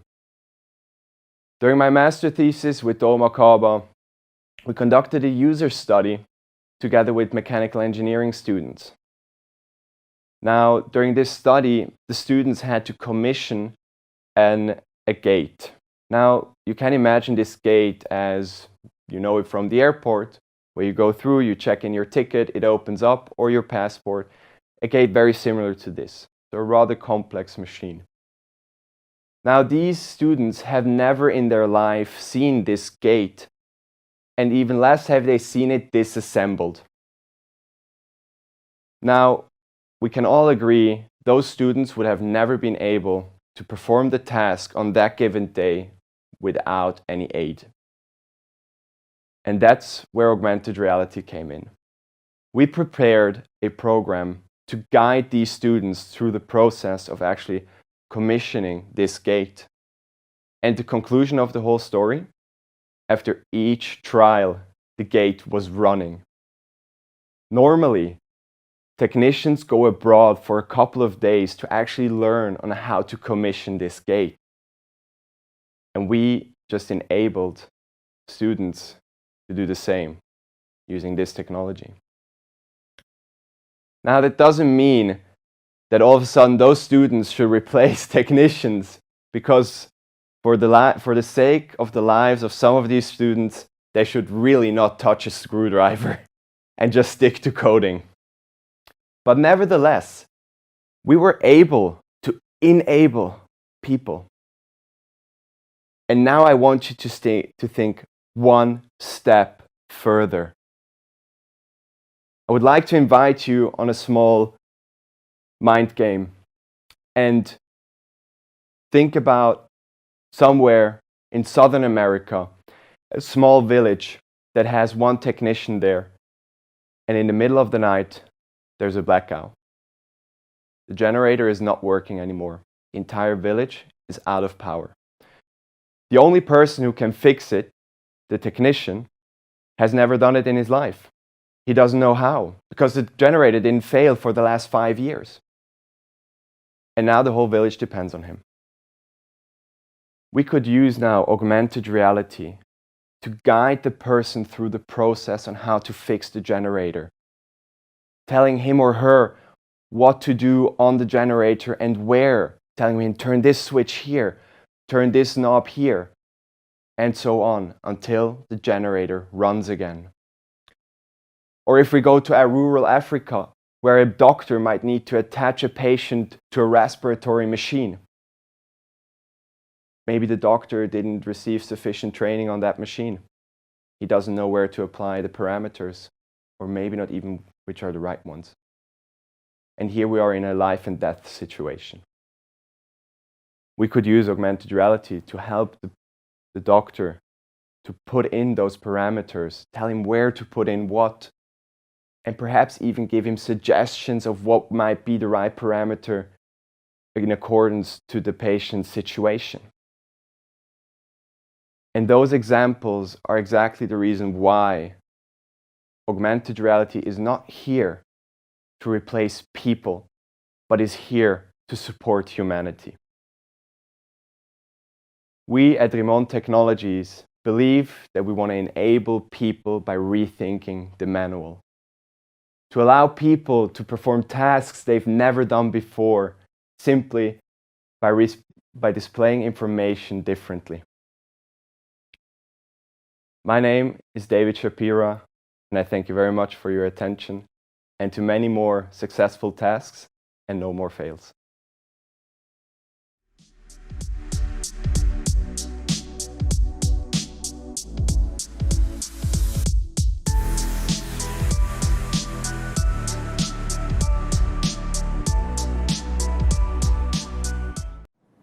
How many times did you order takeout during the last year? Probably more than usual. During the COVID-19 outbreak, delivery services became momentous in helping local restaurants to survive, and how convenient has it been to get the food you crave delivered right to your doorstep during a pandemic? Our next speaker, CJ, rightfully assumed that delivery services are on a rise. In December 2019, after having finished his studies in marketing communication in Cape Town, South Africa, he, together with his colleague, conceptualized, launched a digital platform, JomniBites, which is now known as Namibia's largest online food court, and a platform designed to allow students, locals, to independently offer delivery services. I am pleased to welcome CJ and his speech, Africa, the Underdog the World Needs.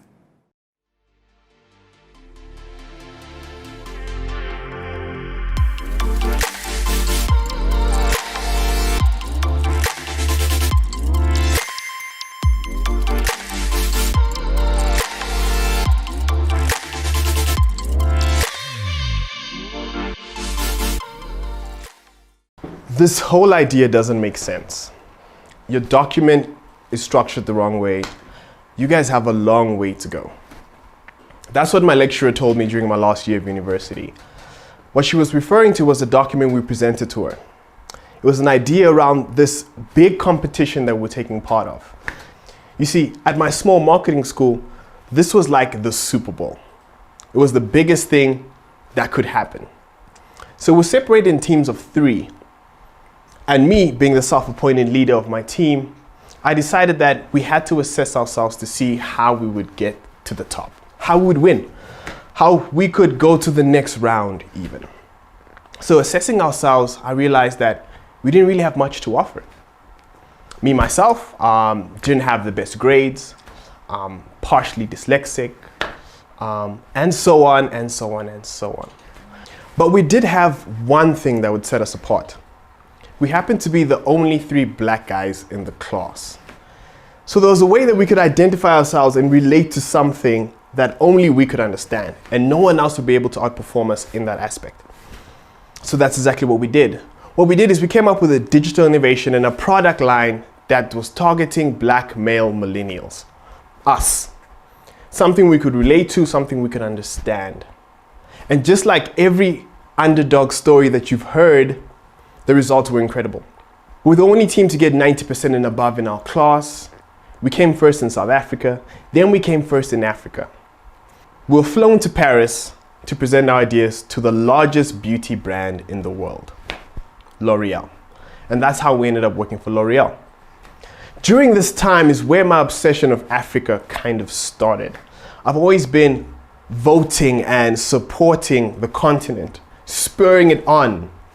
It's always been a part of who I am. So this is the time where I really started feeling, what is the African market like? And how do we use that kind of approach to the market and spread it across the world?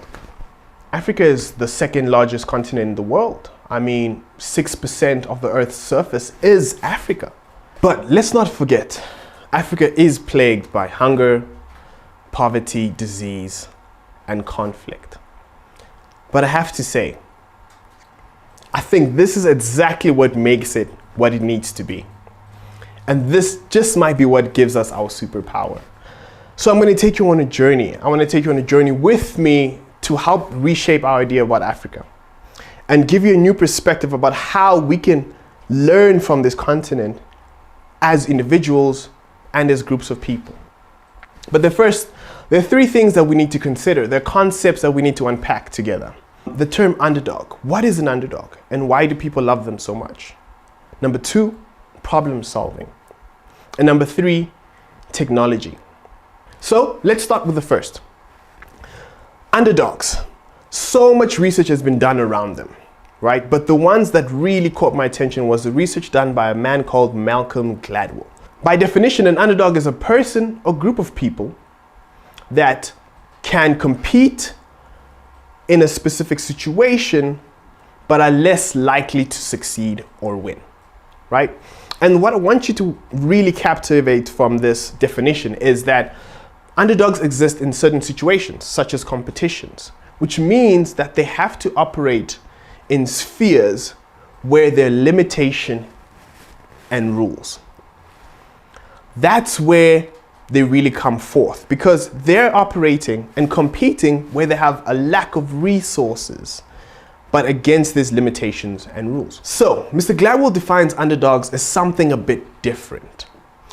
He says that underdogs tend to outperform the top dogs when it comes to extreme situations. Now, if you're trying to understand what an extreme situation is, I think this story will be the best way to unpack that for you. Her name is Almaz Diaz. She's a 21-year-old Ethiopian trying to finish high school. Most years are hard for her, but this year is going to be particularly hard. You see, 9 months before her final exam, Almaz falls pregnant. But she decides nothing's going to stop her from reaching her goals, chasing her dream of becoming an engineer. So the day comes. It's her exam day. And as the odds have it, Almaz goes into labor. She gives birth to a beautiful little boy. And just 30 minutes later, what did she do? She sits up on a chair, grabs a pen, and writes her final exam right there in the hospital. To everyone's surprise, Amaz gets a distinction. And obviously the world is captivated by this story, and they're asking, how were you able to operate under such harsh conditions and get the result? Her answer was, during my pregnancy, I was uncomfortable sleeping at night. So I used that time to study. So this is the type of thinking that Mr. Gladwell says underdogs have. It's something that they carry in their character. He says that underdog strategies are generally much harder to pull off. They require more effort, more thought, and more commitment. But when executed properly, they tend to be extremely, extremely effective. So a lesson we can learn here is if you are trying to approach a situation like an underdog, you have to be able to do 3 things correctly. Number 1, you have to be able to embrace adversity and sometimes even encourage it. Number 2, you have to be able to look at a problem and find a solution in a way that no one else would even imagine. Something so far-fetched that people wouldn't even consider pulling it off. And number 3, you have to never give up. If you've ever stepped on the African continent, I would encourage you or even challenge you to find a street or a corner or a city that doesn't have these 3 characteristics burned at its core. I've never seen a group of people that just refuse to give up like Africans. No matter what the cost, we always choose survival, whatever it takes. So this paints a picture about Africa being a place where we can solve complex problems at a granular level. People on a daily basis are solving these problems in order to survive.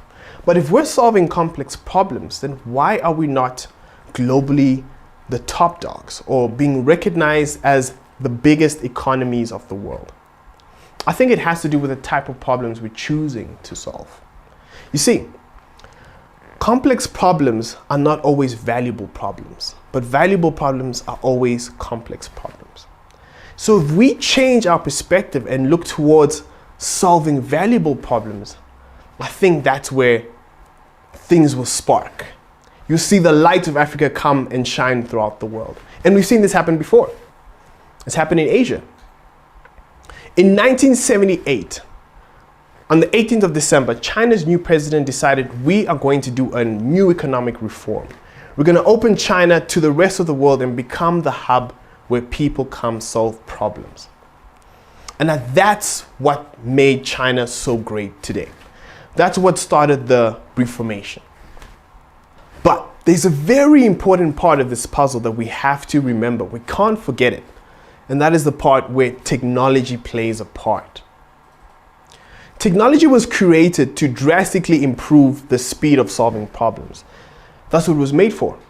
It was made so that we could solve valuable problems, mostly being complex problems, and be able to do that at scale. And that's why we see these big companies like Facebook, Amazon, creating so much wealth because they're solving problems at scale.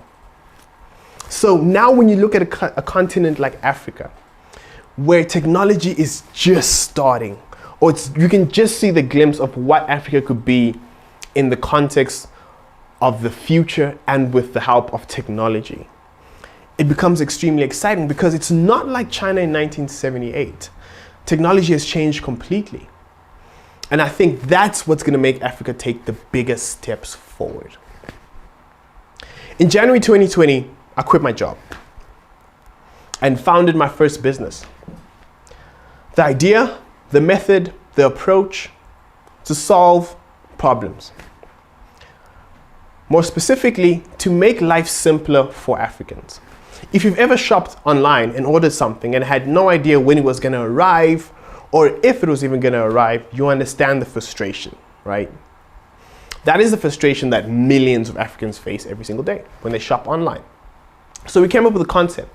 We said, if we can take hundreds of freelance drivers and couriers and put them onto one platform that allow them to do same-day deliveries for a lot of e-commerce companies, we would sort of fix our problem because we would be able to track those deliveries or those orders. And that's exactly what we did. And that's how Chomi was born. And today, we're facing the same problems these huge companies are facing, Uber, DoorDash, and the likes. We're facing exactly the same problems, but in our position as the underdogs, we don't have the resources to take them on. But we have no choice. We have no choice but to come up with solutions that will help us take us where we need to be. So, one of the biggest problems that we faced was being able to motivate our drivers. So it's hard to take people from their individual lives and put them into your business, give them a freelance structure, and expect them to work the way you would like them to work. And this is a global problem. The rest of the companies will agree with me. So we had to find a way to be able to do this without throwing lots of money at it, because we simply don't have it. We're on the brink of launching a new technology, an AI bot that will communicate with our drivers and ask them questions like, what is your goal for the week? How much money would you like to make? And also, what's your availability? What is your calendar like? These are the type of solutions that we need. Can you imagine these types of solutions carried all around Africa? Can you imagine the type of impact it will have? You see, the world is forever changing, and it's becoming more demanding, more challenging than ever before. We need to start looking at new places to find solutions that we couldn't even imagine. And places like Africa as a blank canvas, we can use that to paint the picture of the world that we want to have. So here's my challenge to you. Together, let's change the narrative around Africa. Let's challenge ourselves to stop looking at it as a place with just a problem, to a place with people who can solve complex problems, people who can come up with solutions.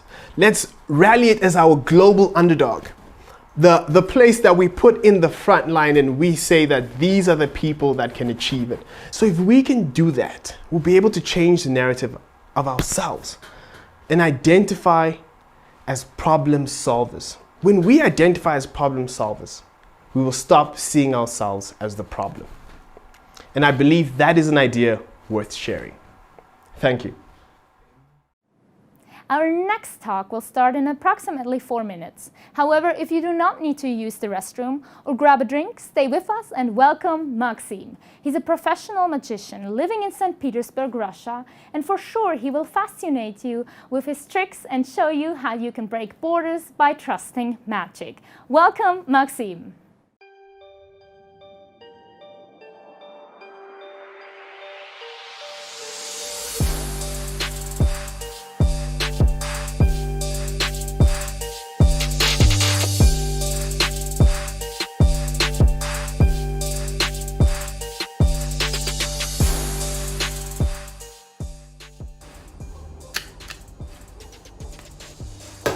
Can you see? This is a hole, but it is not just a hole. It is borders.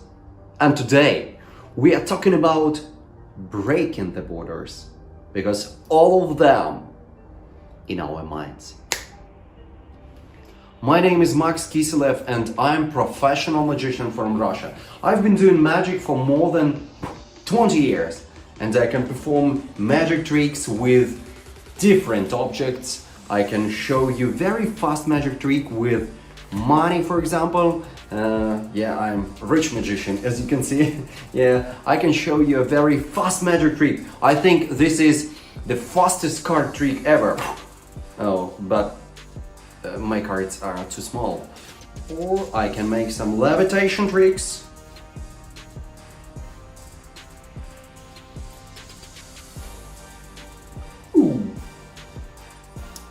Maybe coins.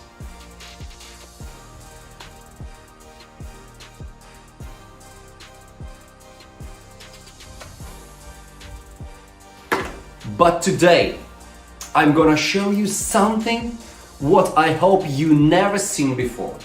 And I will use this bag. In my bag, I have a Rubik's Cube. Have you ever tried to solve it? Everyone knows that this is very complicated to solve. And when we take a Rubik's Cube, first of all, we mix it. Then we try to solve only one side, for example. But if you cannot do it, everything you need is take a bag, place a Rubik's Cube inside, snap your fingers and take it back, but it is completely solved. I know what you're thinking of, because I'm not only a magician, I am also a mentalist. You're thinking of that I have more. No, I'm sorry. There is nothing. No, I didn't catch it. No, I know. Very bad, yeah? But it's a joke. Of course, there is nothing. Can you see?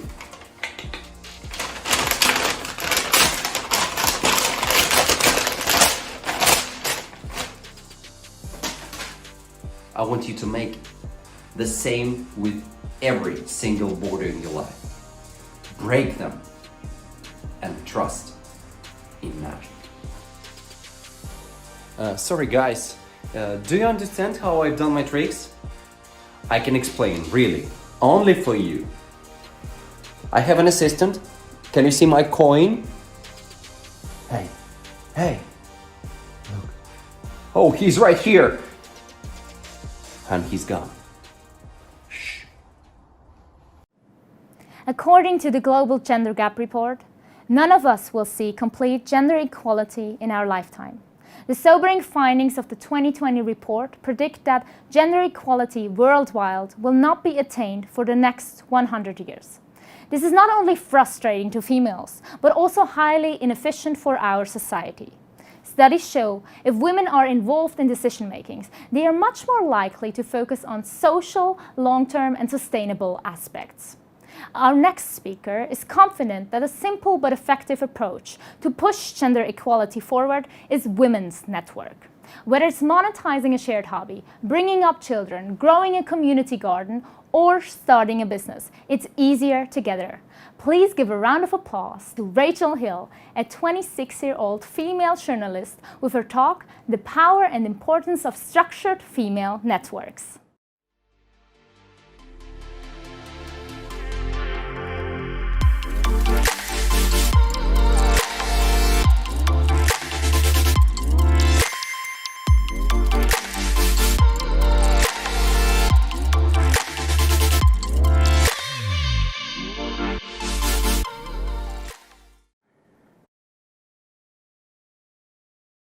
Another feminist talking about equality, but this approach is different. And guess what? The root cause are not men, because the real issue is women seeing other women as enemies instead of allies. According to the Global Gender Gap Report, it will still take us more than 135 years to reach worldwide equality, a massive time frame where we sacrifice resources and talents.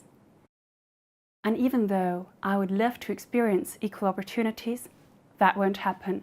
So instead, I'll fight for it.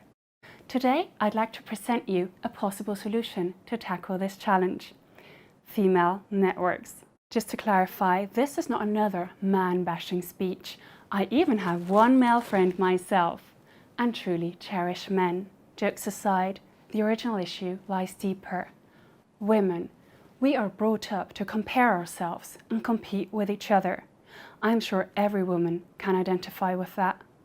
As a direct consequence, we fight instead of supporting one another at school, work, and even within our own families.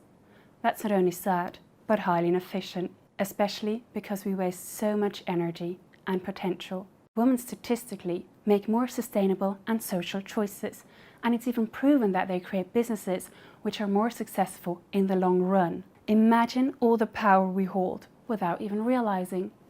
Women, we share the same challenges and the same stories. So this is not just a structural problem, it's cultural. But how can we change this narrative? We have to rewrite it. I'll make a start. Growing up, this world was heaven and hell. I faced many hardships women all over the world do. 13 years of domestic violence, the early death of a parent, and rape. That's what every third woman on this planet goes through. My story is her story. It was the other women around me who supported my healing.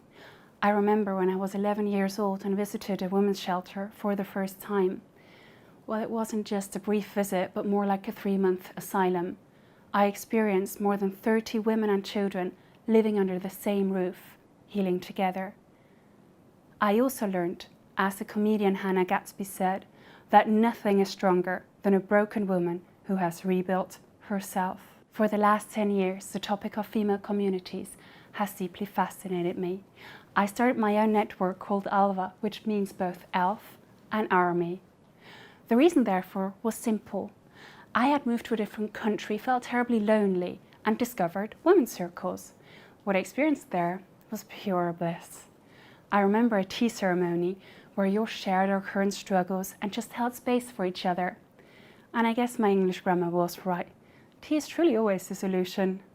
I wanted to experience the same kind of connection back home in Switzerland. But before constructing a network, I asked myself these 3 questions. Why are there so few female networks? What could they achieve? And how do I build such a network? To answer the first question about why there are so few female networks, let's take a look at history. The military, sports, and business world have been built by men. They're typical old boys networks, a very natural phenomenon. Humans prefer to be with people who are similar to them. It makes communication and cooperation easier. Men realized early on that they were stronger together. But what were women doing all this time? They were busy taking care of their homes, families, and their own safety. If we continue diving into the past, we can see that there were times when women did come together to build structured, successful networks. Mostly it was in times of crisis, to help others. Whether it was the nurses, nuns, or Trümmerfrauen, the women who rebuilt Germany after the Second World War, they came together to take care of the community. Funnily enough, the German word for both nurses and nuns is Schwester. It means sister. I grew up with brothers, so I never had the feeling that I needed to compete with other girls. But I learned pretty quickly that others feel differently. To many, I am a walking threat. Good looking, absolutely hilarious. Even my farts smell of roses. Women, most of them hate me before I even open my mouth. But if we want to tackle the challenge of inequality, we have to come together. Of course there are so few female networks. Too often we judge each other instead of celebrating our differences. Another woman's talent, beauty, or strength is not the absence of your own. The root of insecurity is the feeling of not being enough. Well, maybe we aren't. Maybe none of us is 100% perfect, and that's why we are here, to complete each other. Women, it's time to redefine sisterhood. Now, let's answer the second question. What can female networks achieve? As a journalist, I worked on more than 40 projects regarding equality and sustainability. One of those projects was helping to organize the Frauenstreik in 2019. It was Switzerland's biggest demonstration ever. On July 14th, the streets were filled with thousands of women. We came together to fight for our rights. Those same organizations and female networks achieved a lot in the past. Equal voting rights 50 years ago. To be able to work without your husband's permission 45 years ago. Rape as a criminal offense in a marriage 15 years ago. Switzerland is one of the most developed countries, and still we have a long way to go. It's even worse in most other places. 135 years until we reach basic human rights for everybody. Many people will suffer until then. Is that fair? Men understood a long time ago that they couldn't win a war alone. So women, come together, create or join a network. There are many ways to take action. Community gardens, co-raising children, becoming politically active to support local projects, or build an eco-friendly business. My name is Rachel Hill, and it's my greatest wish to see women all over the world unite, empower each other. May we experience a future full of support, empathy, and harmonious growth for our children, the communities, and ourselves. So before we're done, Here's an easy guideline to answer the third question on how to build such a network. First of all, the network needs a purpose. Do you want to change the law, clean up the local beach? Define a goal. Then implement a simple structure. Who takes on which role? Next, you have to organize regular meetups. Also, you want engaged members, so define some sort of commitment. What is also important is a reward. People invest their time and energy. It doesn't have to be financial. A nice personal message and thank you the next day are fine. Ultimately, the network should make you feel good, boost connection, and hopefully create something meaningful. Most importantly is the foundation of the network, trust and understanding. Let go of judgment and open your heart. See the other woman as a direct reflection of yourself. My mission is to remind you of the power we all hold as a collective. If I can turn my biggest weakness, being born as a girl, into my biggest strength, then so can you. If I can turn my vulnerability into my most precious asset, then so can you. As long as there is hope, everything is possible. Women, co-create the future you envision.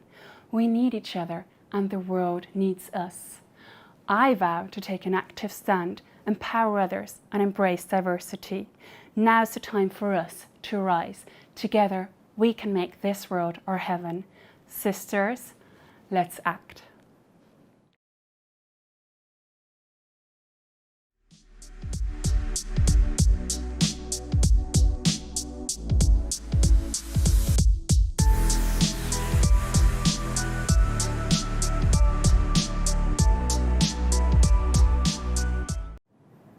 Our final speaker of today holds an incredibly broad international experience. Born in Norway, he worked in 24 countries in 5 different continents. Breaking borders is nothing new for him. He's an academic and business consultant, entrepreneur, founder, author, principal, owner of a university, has experience in all kinds of industries in both the private and the public sector. The list is ongoing. I'm delighted to welcome Kjetil Sandermoen to our stage with our last talk of today about empowering education through distance learning, or how he likes to call it, the Netflix moment, a topic more relevant than ever.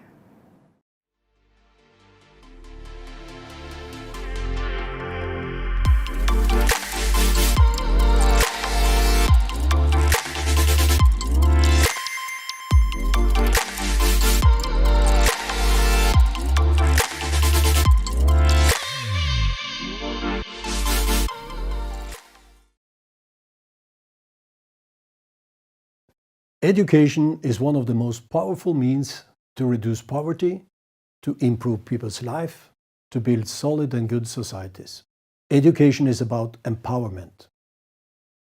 Higher education is, however, unavailable in large parts of our world because of political, structural, and economic problems. Even in the developed part of the world is higher education inaccessible for large numbers of people, mainly due to cost and time constraints. Today, I therefore want to talk to you about how online education can solve these problems and make higher education available and affordable throughout the world. Online education and educational technology are being labeled disruptive, and I never liked this description. It sounds negative rather than positive. And for me, the focus has never been on who or what we disrupt, but on whom we positively empower, the students. If the dominant system in any industry is inflexible, expensive, and unscalable, the client will suffer. The solution also for the education industry must be agile, cost-effective, and infinitely scalable. Almost every industry has undergone a digital revolution in recent years. The education sector, nevertheless, lingered at the back of the class. The coronavirus crisis, however, has been a game changer for educational technology known as EdTech. When we look back 10-15 years from now, 2020 will be regarded as the pivotal point at which the traditional education system began to undergo extensive transformation. This is education's Netflix moment. I'll have a moment once in a while where I will step back and say, wow, at how fast things are changing. What we call online education requires three main technological ingredients. And I have seen them all being introduced. And I have been among the first generation users of them all. You need computers, you need the internet, and you need cloud computing. The technology now available for educational purposes are revolutionary compared with where we were only 30 years ago, and I'm sure we are only at the beginning. Not much has changed, however, in the delivery of university-level education since the medieval ages. The lecture-style format, the peer-to-peer discussion, the application of knowledge through paper writing, presentations and labs. The academic calendar is unchanged, starting in fall, after the harvest, because that is when students were finished with their agrarian work, and it's continuing until spring, because that is when students had to get back for works in the field. Still, there have always been brave, future-focused people trying to find new ways to modernize education. One of the most important and necessary educational developments of the last decade is remote learning and its power to reach people that traditional models cannot. There seems to be a constant debate over distance learning's validity, in part due to a perception that it's something new. In reality, nothing could be further from the truth. Distance education is old enough to have its own museum. According to the Museum of Distance Education, in 1858, the University of London became the first college to offer distance learning degrees. That is 162 years ago. Mail correspondence, even radio and TV, have been used as means to deliver education and to reach a non-traditional, underserved audience. And the first fully online university were launched in the late 80s. This would become the slow catalyst towards the revolution in education that is now happening. So the use of distance and online education tool isn't new. Why is it then that it's been misrepresented and underutilized in our societies? Why is low-cost, quality, accessible distance education not widespread around the globe? Until now, the perception has been that online education is not as deeply rooted as education delivered in bricks and mortar settings. And many still believe that it cannot be of the same quality and caliber as in-person programs. In reality, online delivery is not inferior, to the contrary, but so-called degree mills in countries with poor compliance standards and control, and examples of poor delivery have been used as arguments against online education. Research has proven that students studying in an online delivery mode develop soft skills such as communication, strategic thinking, and problem solving at a higher level than face-to-face students. Additionally, when outcomes from an online course are compared to face-to-face delivery, the students test relatively equal from both educational formats. Education has not always been outcome-focused, which is problematic, of course, if the education that you are pursuing is a means to a hard objective, such as a better job or higher wages. In 2005, together with a small staff of 4 visionary people, I founded the University of Fredericton in New Brunswick, Canada, a fully online university with a mission to empower people globally through education. It was founded on the notion that students and their outcomes must come first, with students treated in the same manner as a traditional business would treat its clients. It holds close the notion that online education could be of superior quality and experience to that offered in a conventional classroom because it meets students where they are with what they need. When we founded the university, we focused on 3 vital issues facing learners in the 21st century. The first is cost of obtaining an education, including the barriers of obtaining funding. The second is relevance so that you are future ready and job ready.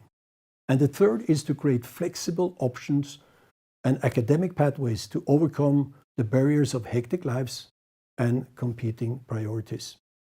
And over the last 15 years, we have been able to help more than 10,000 mature students in Canada and across the globe by providing a flexible, student-centric model designed to put their needs at the forefront of how we operate, deliver content that is relevant and applied, and price our offerings accessible. These issues, while significant in Canada, the USA, and Europe, become much more critical in developing countries in ways that we can not ignore. To this end, we are now establishing a global education foundation to begin our share to improve this situation.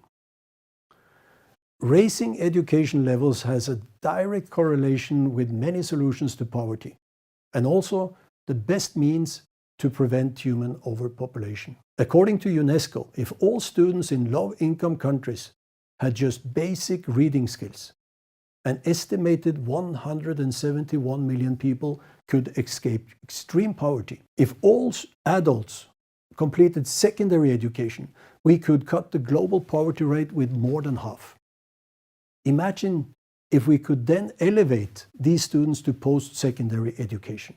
Higher education must be affordable and not only for those who can pay. Students must be able to apply what they're learning and use it to better themselves and their prospects. We all have a responsibility to ensure that the education that students receive has impact and helps them to become the leaders that we will need in the future.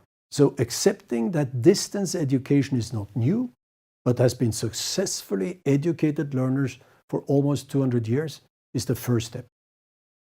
Applying its power for the greater good then becomes our next and most significant step towards progress. Thank you.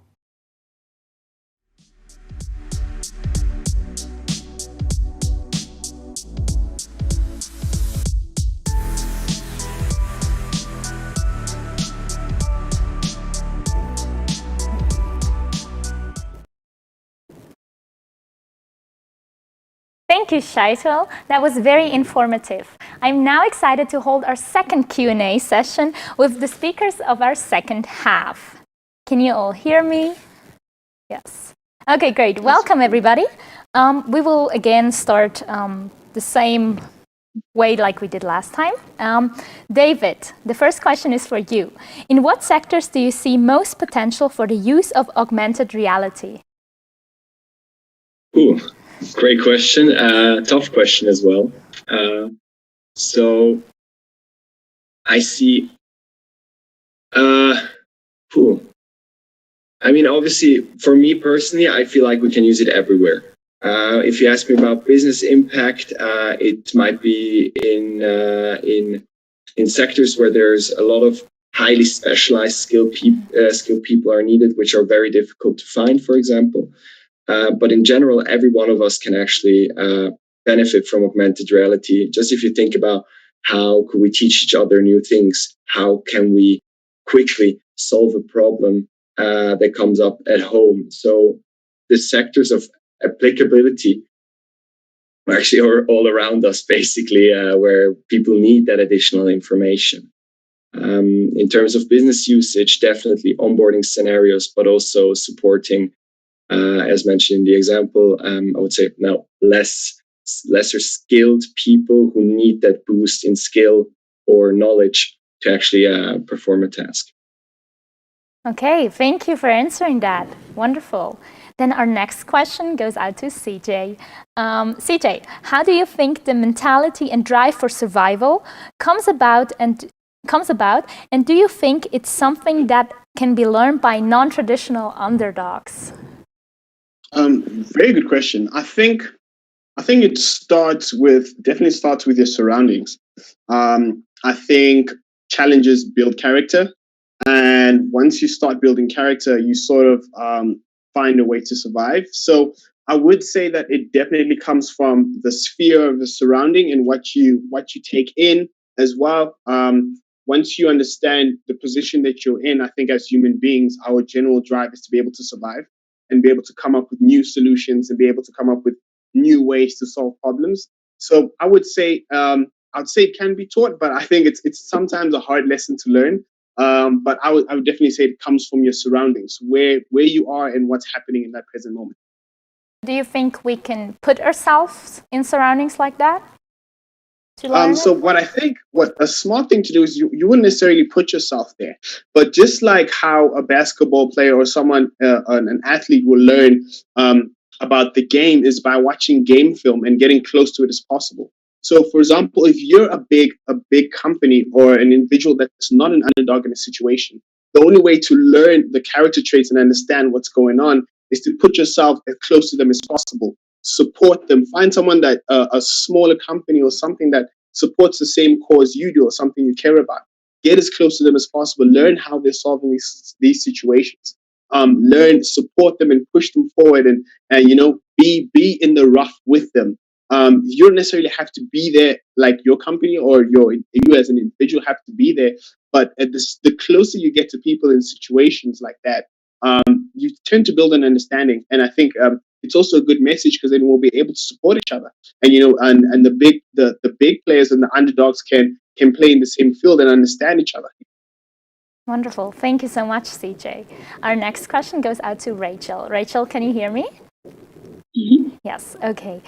There's currently a broad wage gap between women and men, and on the labor market, where it's about 20 to 30% for the same educational and professional position. So how can we resolve this problem? Well, there's not just one universal solution to it because it has so many different layers. There's a personal one. What can I do as an individual? For example, me starting into the business world, I learn strategies. How do I talk about my wage? Nobody will come and ask me, oh, would you like 1,000 bucks more? So I have to learn strategies. I have to reach out to my network and learn from them and ask them, hey, how can I be better in a conversation? How can you help me? What kind of advice could you give me? But then also from the company side, they have to be more transparent.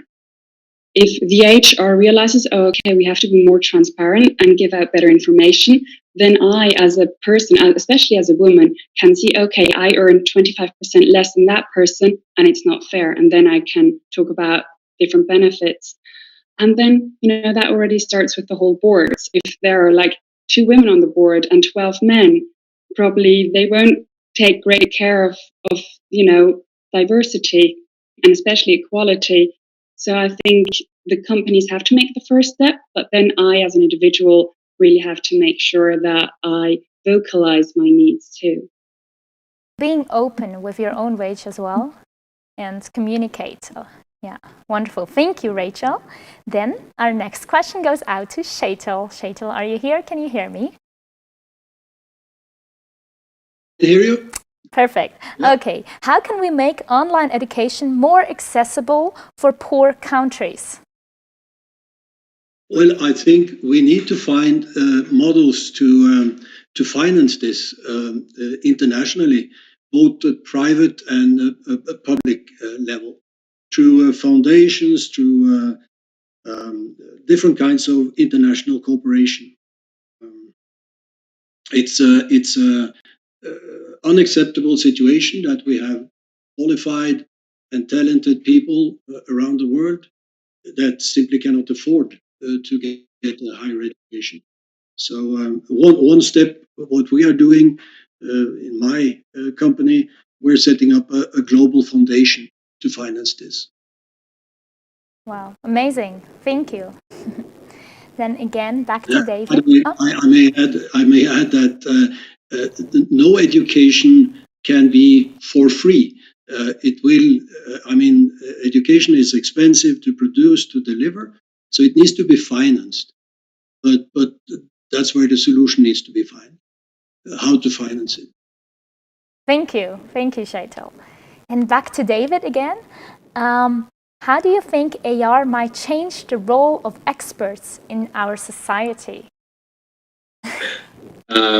Again, good question, because I mean, obviously with technologies and concepts like this, you will actually introduce kind of a social shift in that manner, right? In social working, I think would be the word.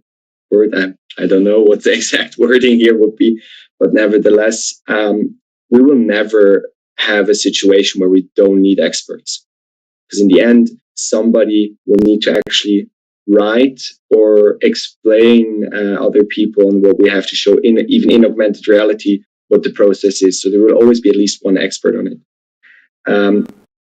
In that manner, these people will still be crucial. The key point here is that I assume it will take a long while until we actually can really replace an expert with a total newbie and put a pair of AR glasses on his head and go, okay, and if you compare these two, they're going to be exactly equal. I guess this will take a long way. But what you will have is what you can do is you can actually boost the skill level of let's say, of a newbie or a person who is not that familiar and not an expert in that field, just by showing him how an expert would actually do it, or what does an expert do for this process. You can actually just give him this knowledge boost to help him through a process, right? So it really depends on the situation, but I don't expect that experts will lose their jobs in that manner, if that's kind of where it could go, but they will still exist. But I guess more people of us will have a brighter knowledge on what they can do in the future, or what they could do just with their skills they already have and using this assistance. Yes, thank you. I do think that answers the question very well. Yes. Good. Exactly. Again, back to CJ. So, somebody asked, what could help small and medium companies with limited resources to overcome the competition with tech giants? Great question. I think it has to do with understanding what you're doing right. I think we tend to look at what we're doing wrong, but as a small company, what are you doing right? Because I think all businesses in some sense face the same challenges. So for example, you need to understand, okay, cool, maybe you have 3 employees and you can't pay them a high salary, but they're loyal to you. So what are you doing right that's making them be loyal? Because these big companies sometimes have to pay extremely high salaries and be able to do A, B, C, D in order to retain employees. So you as a small company will look internally and say, okay, cool.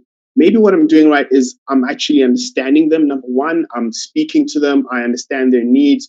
There's a big relationship aspect out of it. And then when you figure that out, you put your money and you bet on that you're doing right, because it's your solution to a problem. And it's probably the least expensive solution to that problem. So when you multiply it, it becomes extremely effective. So whatever you're trying to compete with,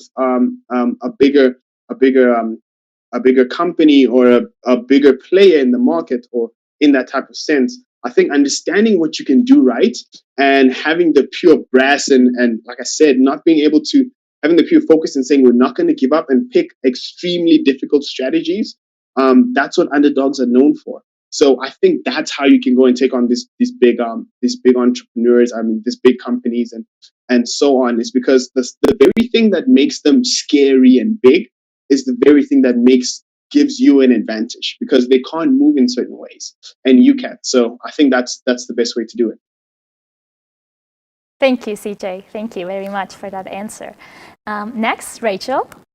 The question is, what do you propose to grow the sisterhood community in a men's controlled environment? And is it applicable in each country? Of course it is, because wherever we are, we can build up a community. Women can come together wherever in the world they are. What a community needs are members and a purpose. So whenever you have an idea, or you and your friends have an idea, think about the issue that you would like to tackle. What kind of solution could you bring? whatever it is, whether it's a business or it's some kind of, the local beach, cleaning that up, you can always come together. And there are, especially for women, a lot of, like female investments and new trends coming up that support female communities. So look up, what kind of support can you get? Are there other networks that work well? So wherever you are, try and reach out to others and define a goal and a purpose. Beautiful. Also in man-controlled environments, you think it doesn't? I don't think it's men against women. And I think, those old structures, we have to get over them. I think when we strengthen women and women come together, men won't feel threatened, but it will also empower them to truly, be the men they want to be and take away the pressure from them, hopefully. I agree. Thank you, Rachel. So we already come to our last question of this Q&A session. And this one again goes to Sheetal. And it is, what role does social media play in the future of education? That's interesting.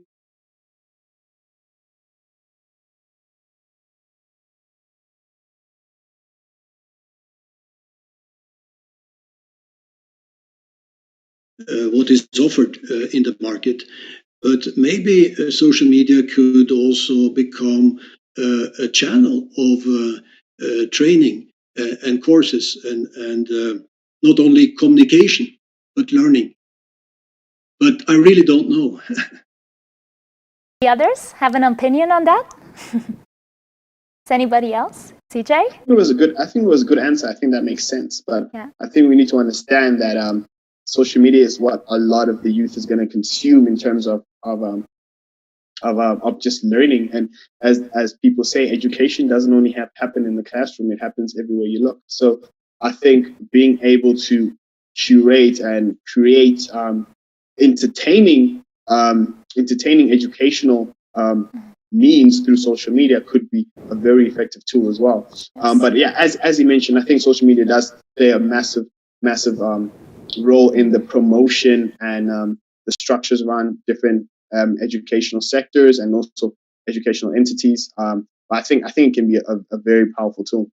Yes. And I think also you're right about what you're saying. I don't know, but I believe that's the tendency with technology, that different kinds of technologies and platforms will merge or integrate and grow together and give better opportunities than just being separated for certain purposes. So, and there will be new technologies that we don't even know about yet, guys, that will change everything anyway. So there's much more to come, for sure. Absolutely agree. I mean, on that side, if you think about augmented reality in this scenario, how we could educate people just and make it social, right? What if Rachel starts explaining me via the glasses on, I don't know, how to write an actual journal article because I really suck at grammar. So, right, so she assists me from afar and explains me and teaches me, or maybe that CJ can explain me when I'm watching a video. Right, I'm just taking this analogy of the sportsmanship and tells me, yeah, you see here, and draws something into my field of view. So I think with technology, we can really take this whole game to a different level in terms of education, and also how we educate maybe each other in that manner. I also heard that. I think TEDx is an excellent example of how important the conversation is, the communication across different professions and ideas, because that's where everything starts. So in that regard, it's also a good example. Creating social media accounts, fictional social media accounts for some history characters, which is also a very interesting approach, I think. Yes. But this concludes our session. Thank you so much, everybody, for being here and for answering these questions. We now have our last interstitial, and then afterwards I will have a short announcement. See you soon. With this, we conclude today's TEDx Talks. But before we go and end our event, we would like to give the stage to Fat Lennon, a singer, rapper and songwriter from Switzerland who really takes us into the topic of breaking borders with his song called Walk on the Moon. Enjoy!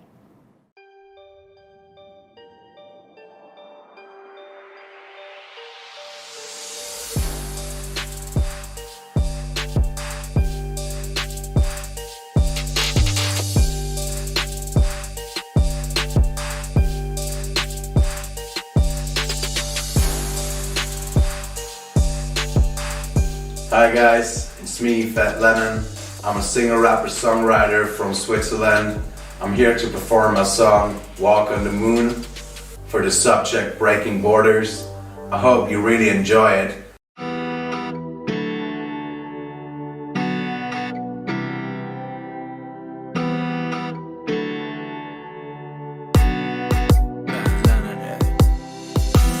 Crashing through the clouds, where we hide and down.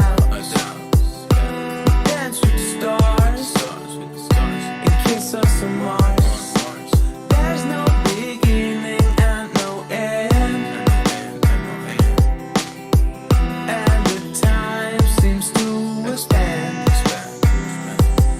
An explosion of feelings, no ground and no fucking ceilings. Travel through a black hole just to know where it goes. Creating new dimensions with eternal extension. So let's lift up and walk on the moon. Where's no doom or gloom? Be high forever. Look at the world and watch it burn. Every day we learn. We need no money or air. All we need is to be fair. A story with no end. Washed away on earth's sand. No borders and grace. Just one love and grace. Explore things no one ever did. Where we can be kids. With music in space. Somewhere. Free love, free life. In stereo sphere. Open your mind. Be good and kind. Let us know we can unwind. Buy net ticket to unite. Through space and time. We are stars that shine. So let's it up and walk on the moon. Where's no doom or gloom. Be high forever. Look at the world and watch it burn. Every day we learn. So let's lift up and walk on the moon. Where's no doom or gloom. Be high forever. Look at the world and watch it burn. Every day we learn. So let's lift up and walk on the moon. Where's no doom or gloom. Be high forever. Look at the world and watch it burn. Every day we learn. Thank you, Fat Lennon, for your refreshing musical interstitial. With this, we have come to an end of today's TEDxHochschuleLuzern event. I hope you, the audience, enjoyed the lineup of speakers and interstitials just as much as we did. Before we go, however, I would like to deliver a few special thanks. First, I want to thank my fellow OBM students for the effort and work put into this event. Next, our head of the program, Mr. McKevitt, and Vicente Aranguiz and Fabio Sandermeyer, who have tirelessly worked with us students to make this digital TEDx event happen. Then, a huge thank you goes out to our sponsors, Hochschule Luzern, Cashew, Bachmann, Cambly, Transa, Gonzer, Akiva, and Danonna.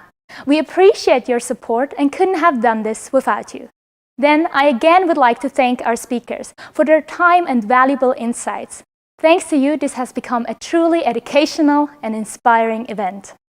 And then, last but not least, a huge thank you goes out to everyone watching. We're pleased that you joined us today, and we thank you for being such a great audience. And now, I have one last announcement to make, to everyone who did not get enough yet.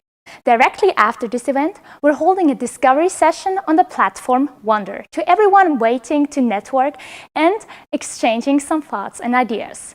To join us there, you will simply have to click the link in the description, in our YouTube description. However, you need to be aware that the use program Wonder is designed for the use on desktop and laptop computers. It does not currently function on tablets or mobile phones. This includes iPads, iPhones, or other similar devices. Furthermore, Wonder is optimized exclusively for Google Chrome and Microsoft Edge. So make sure that you're using the right internet browser. I'm looking forward to see you there. Have an amazing rest of the day or a good night's sleep and stay safe and healthy. Thank you very much. See you there.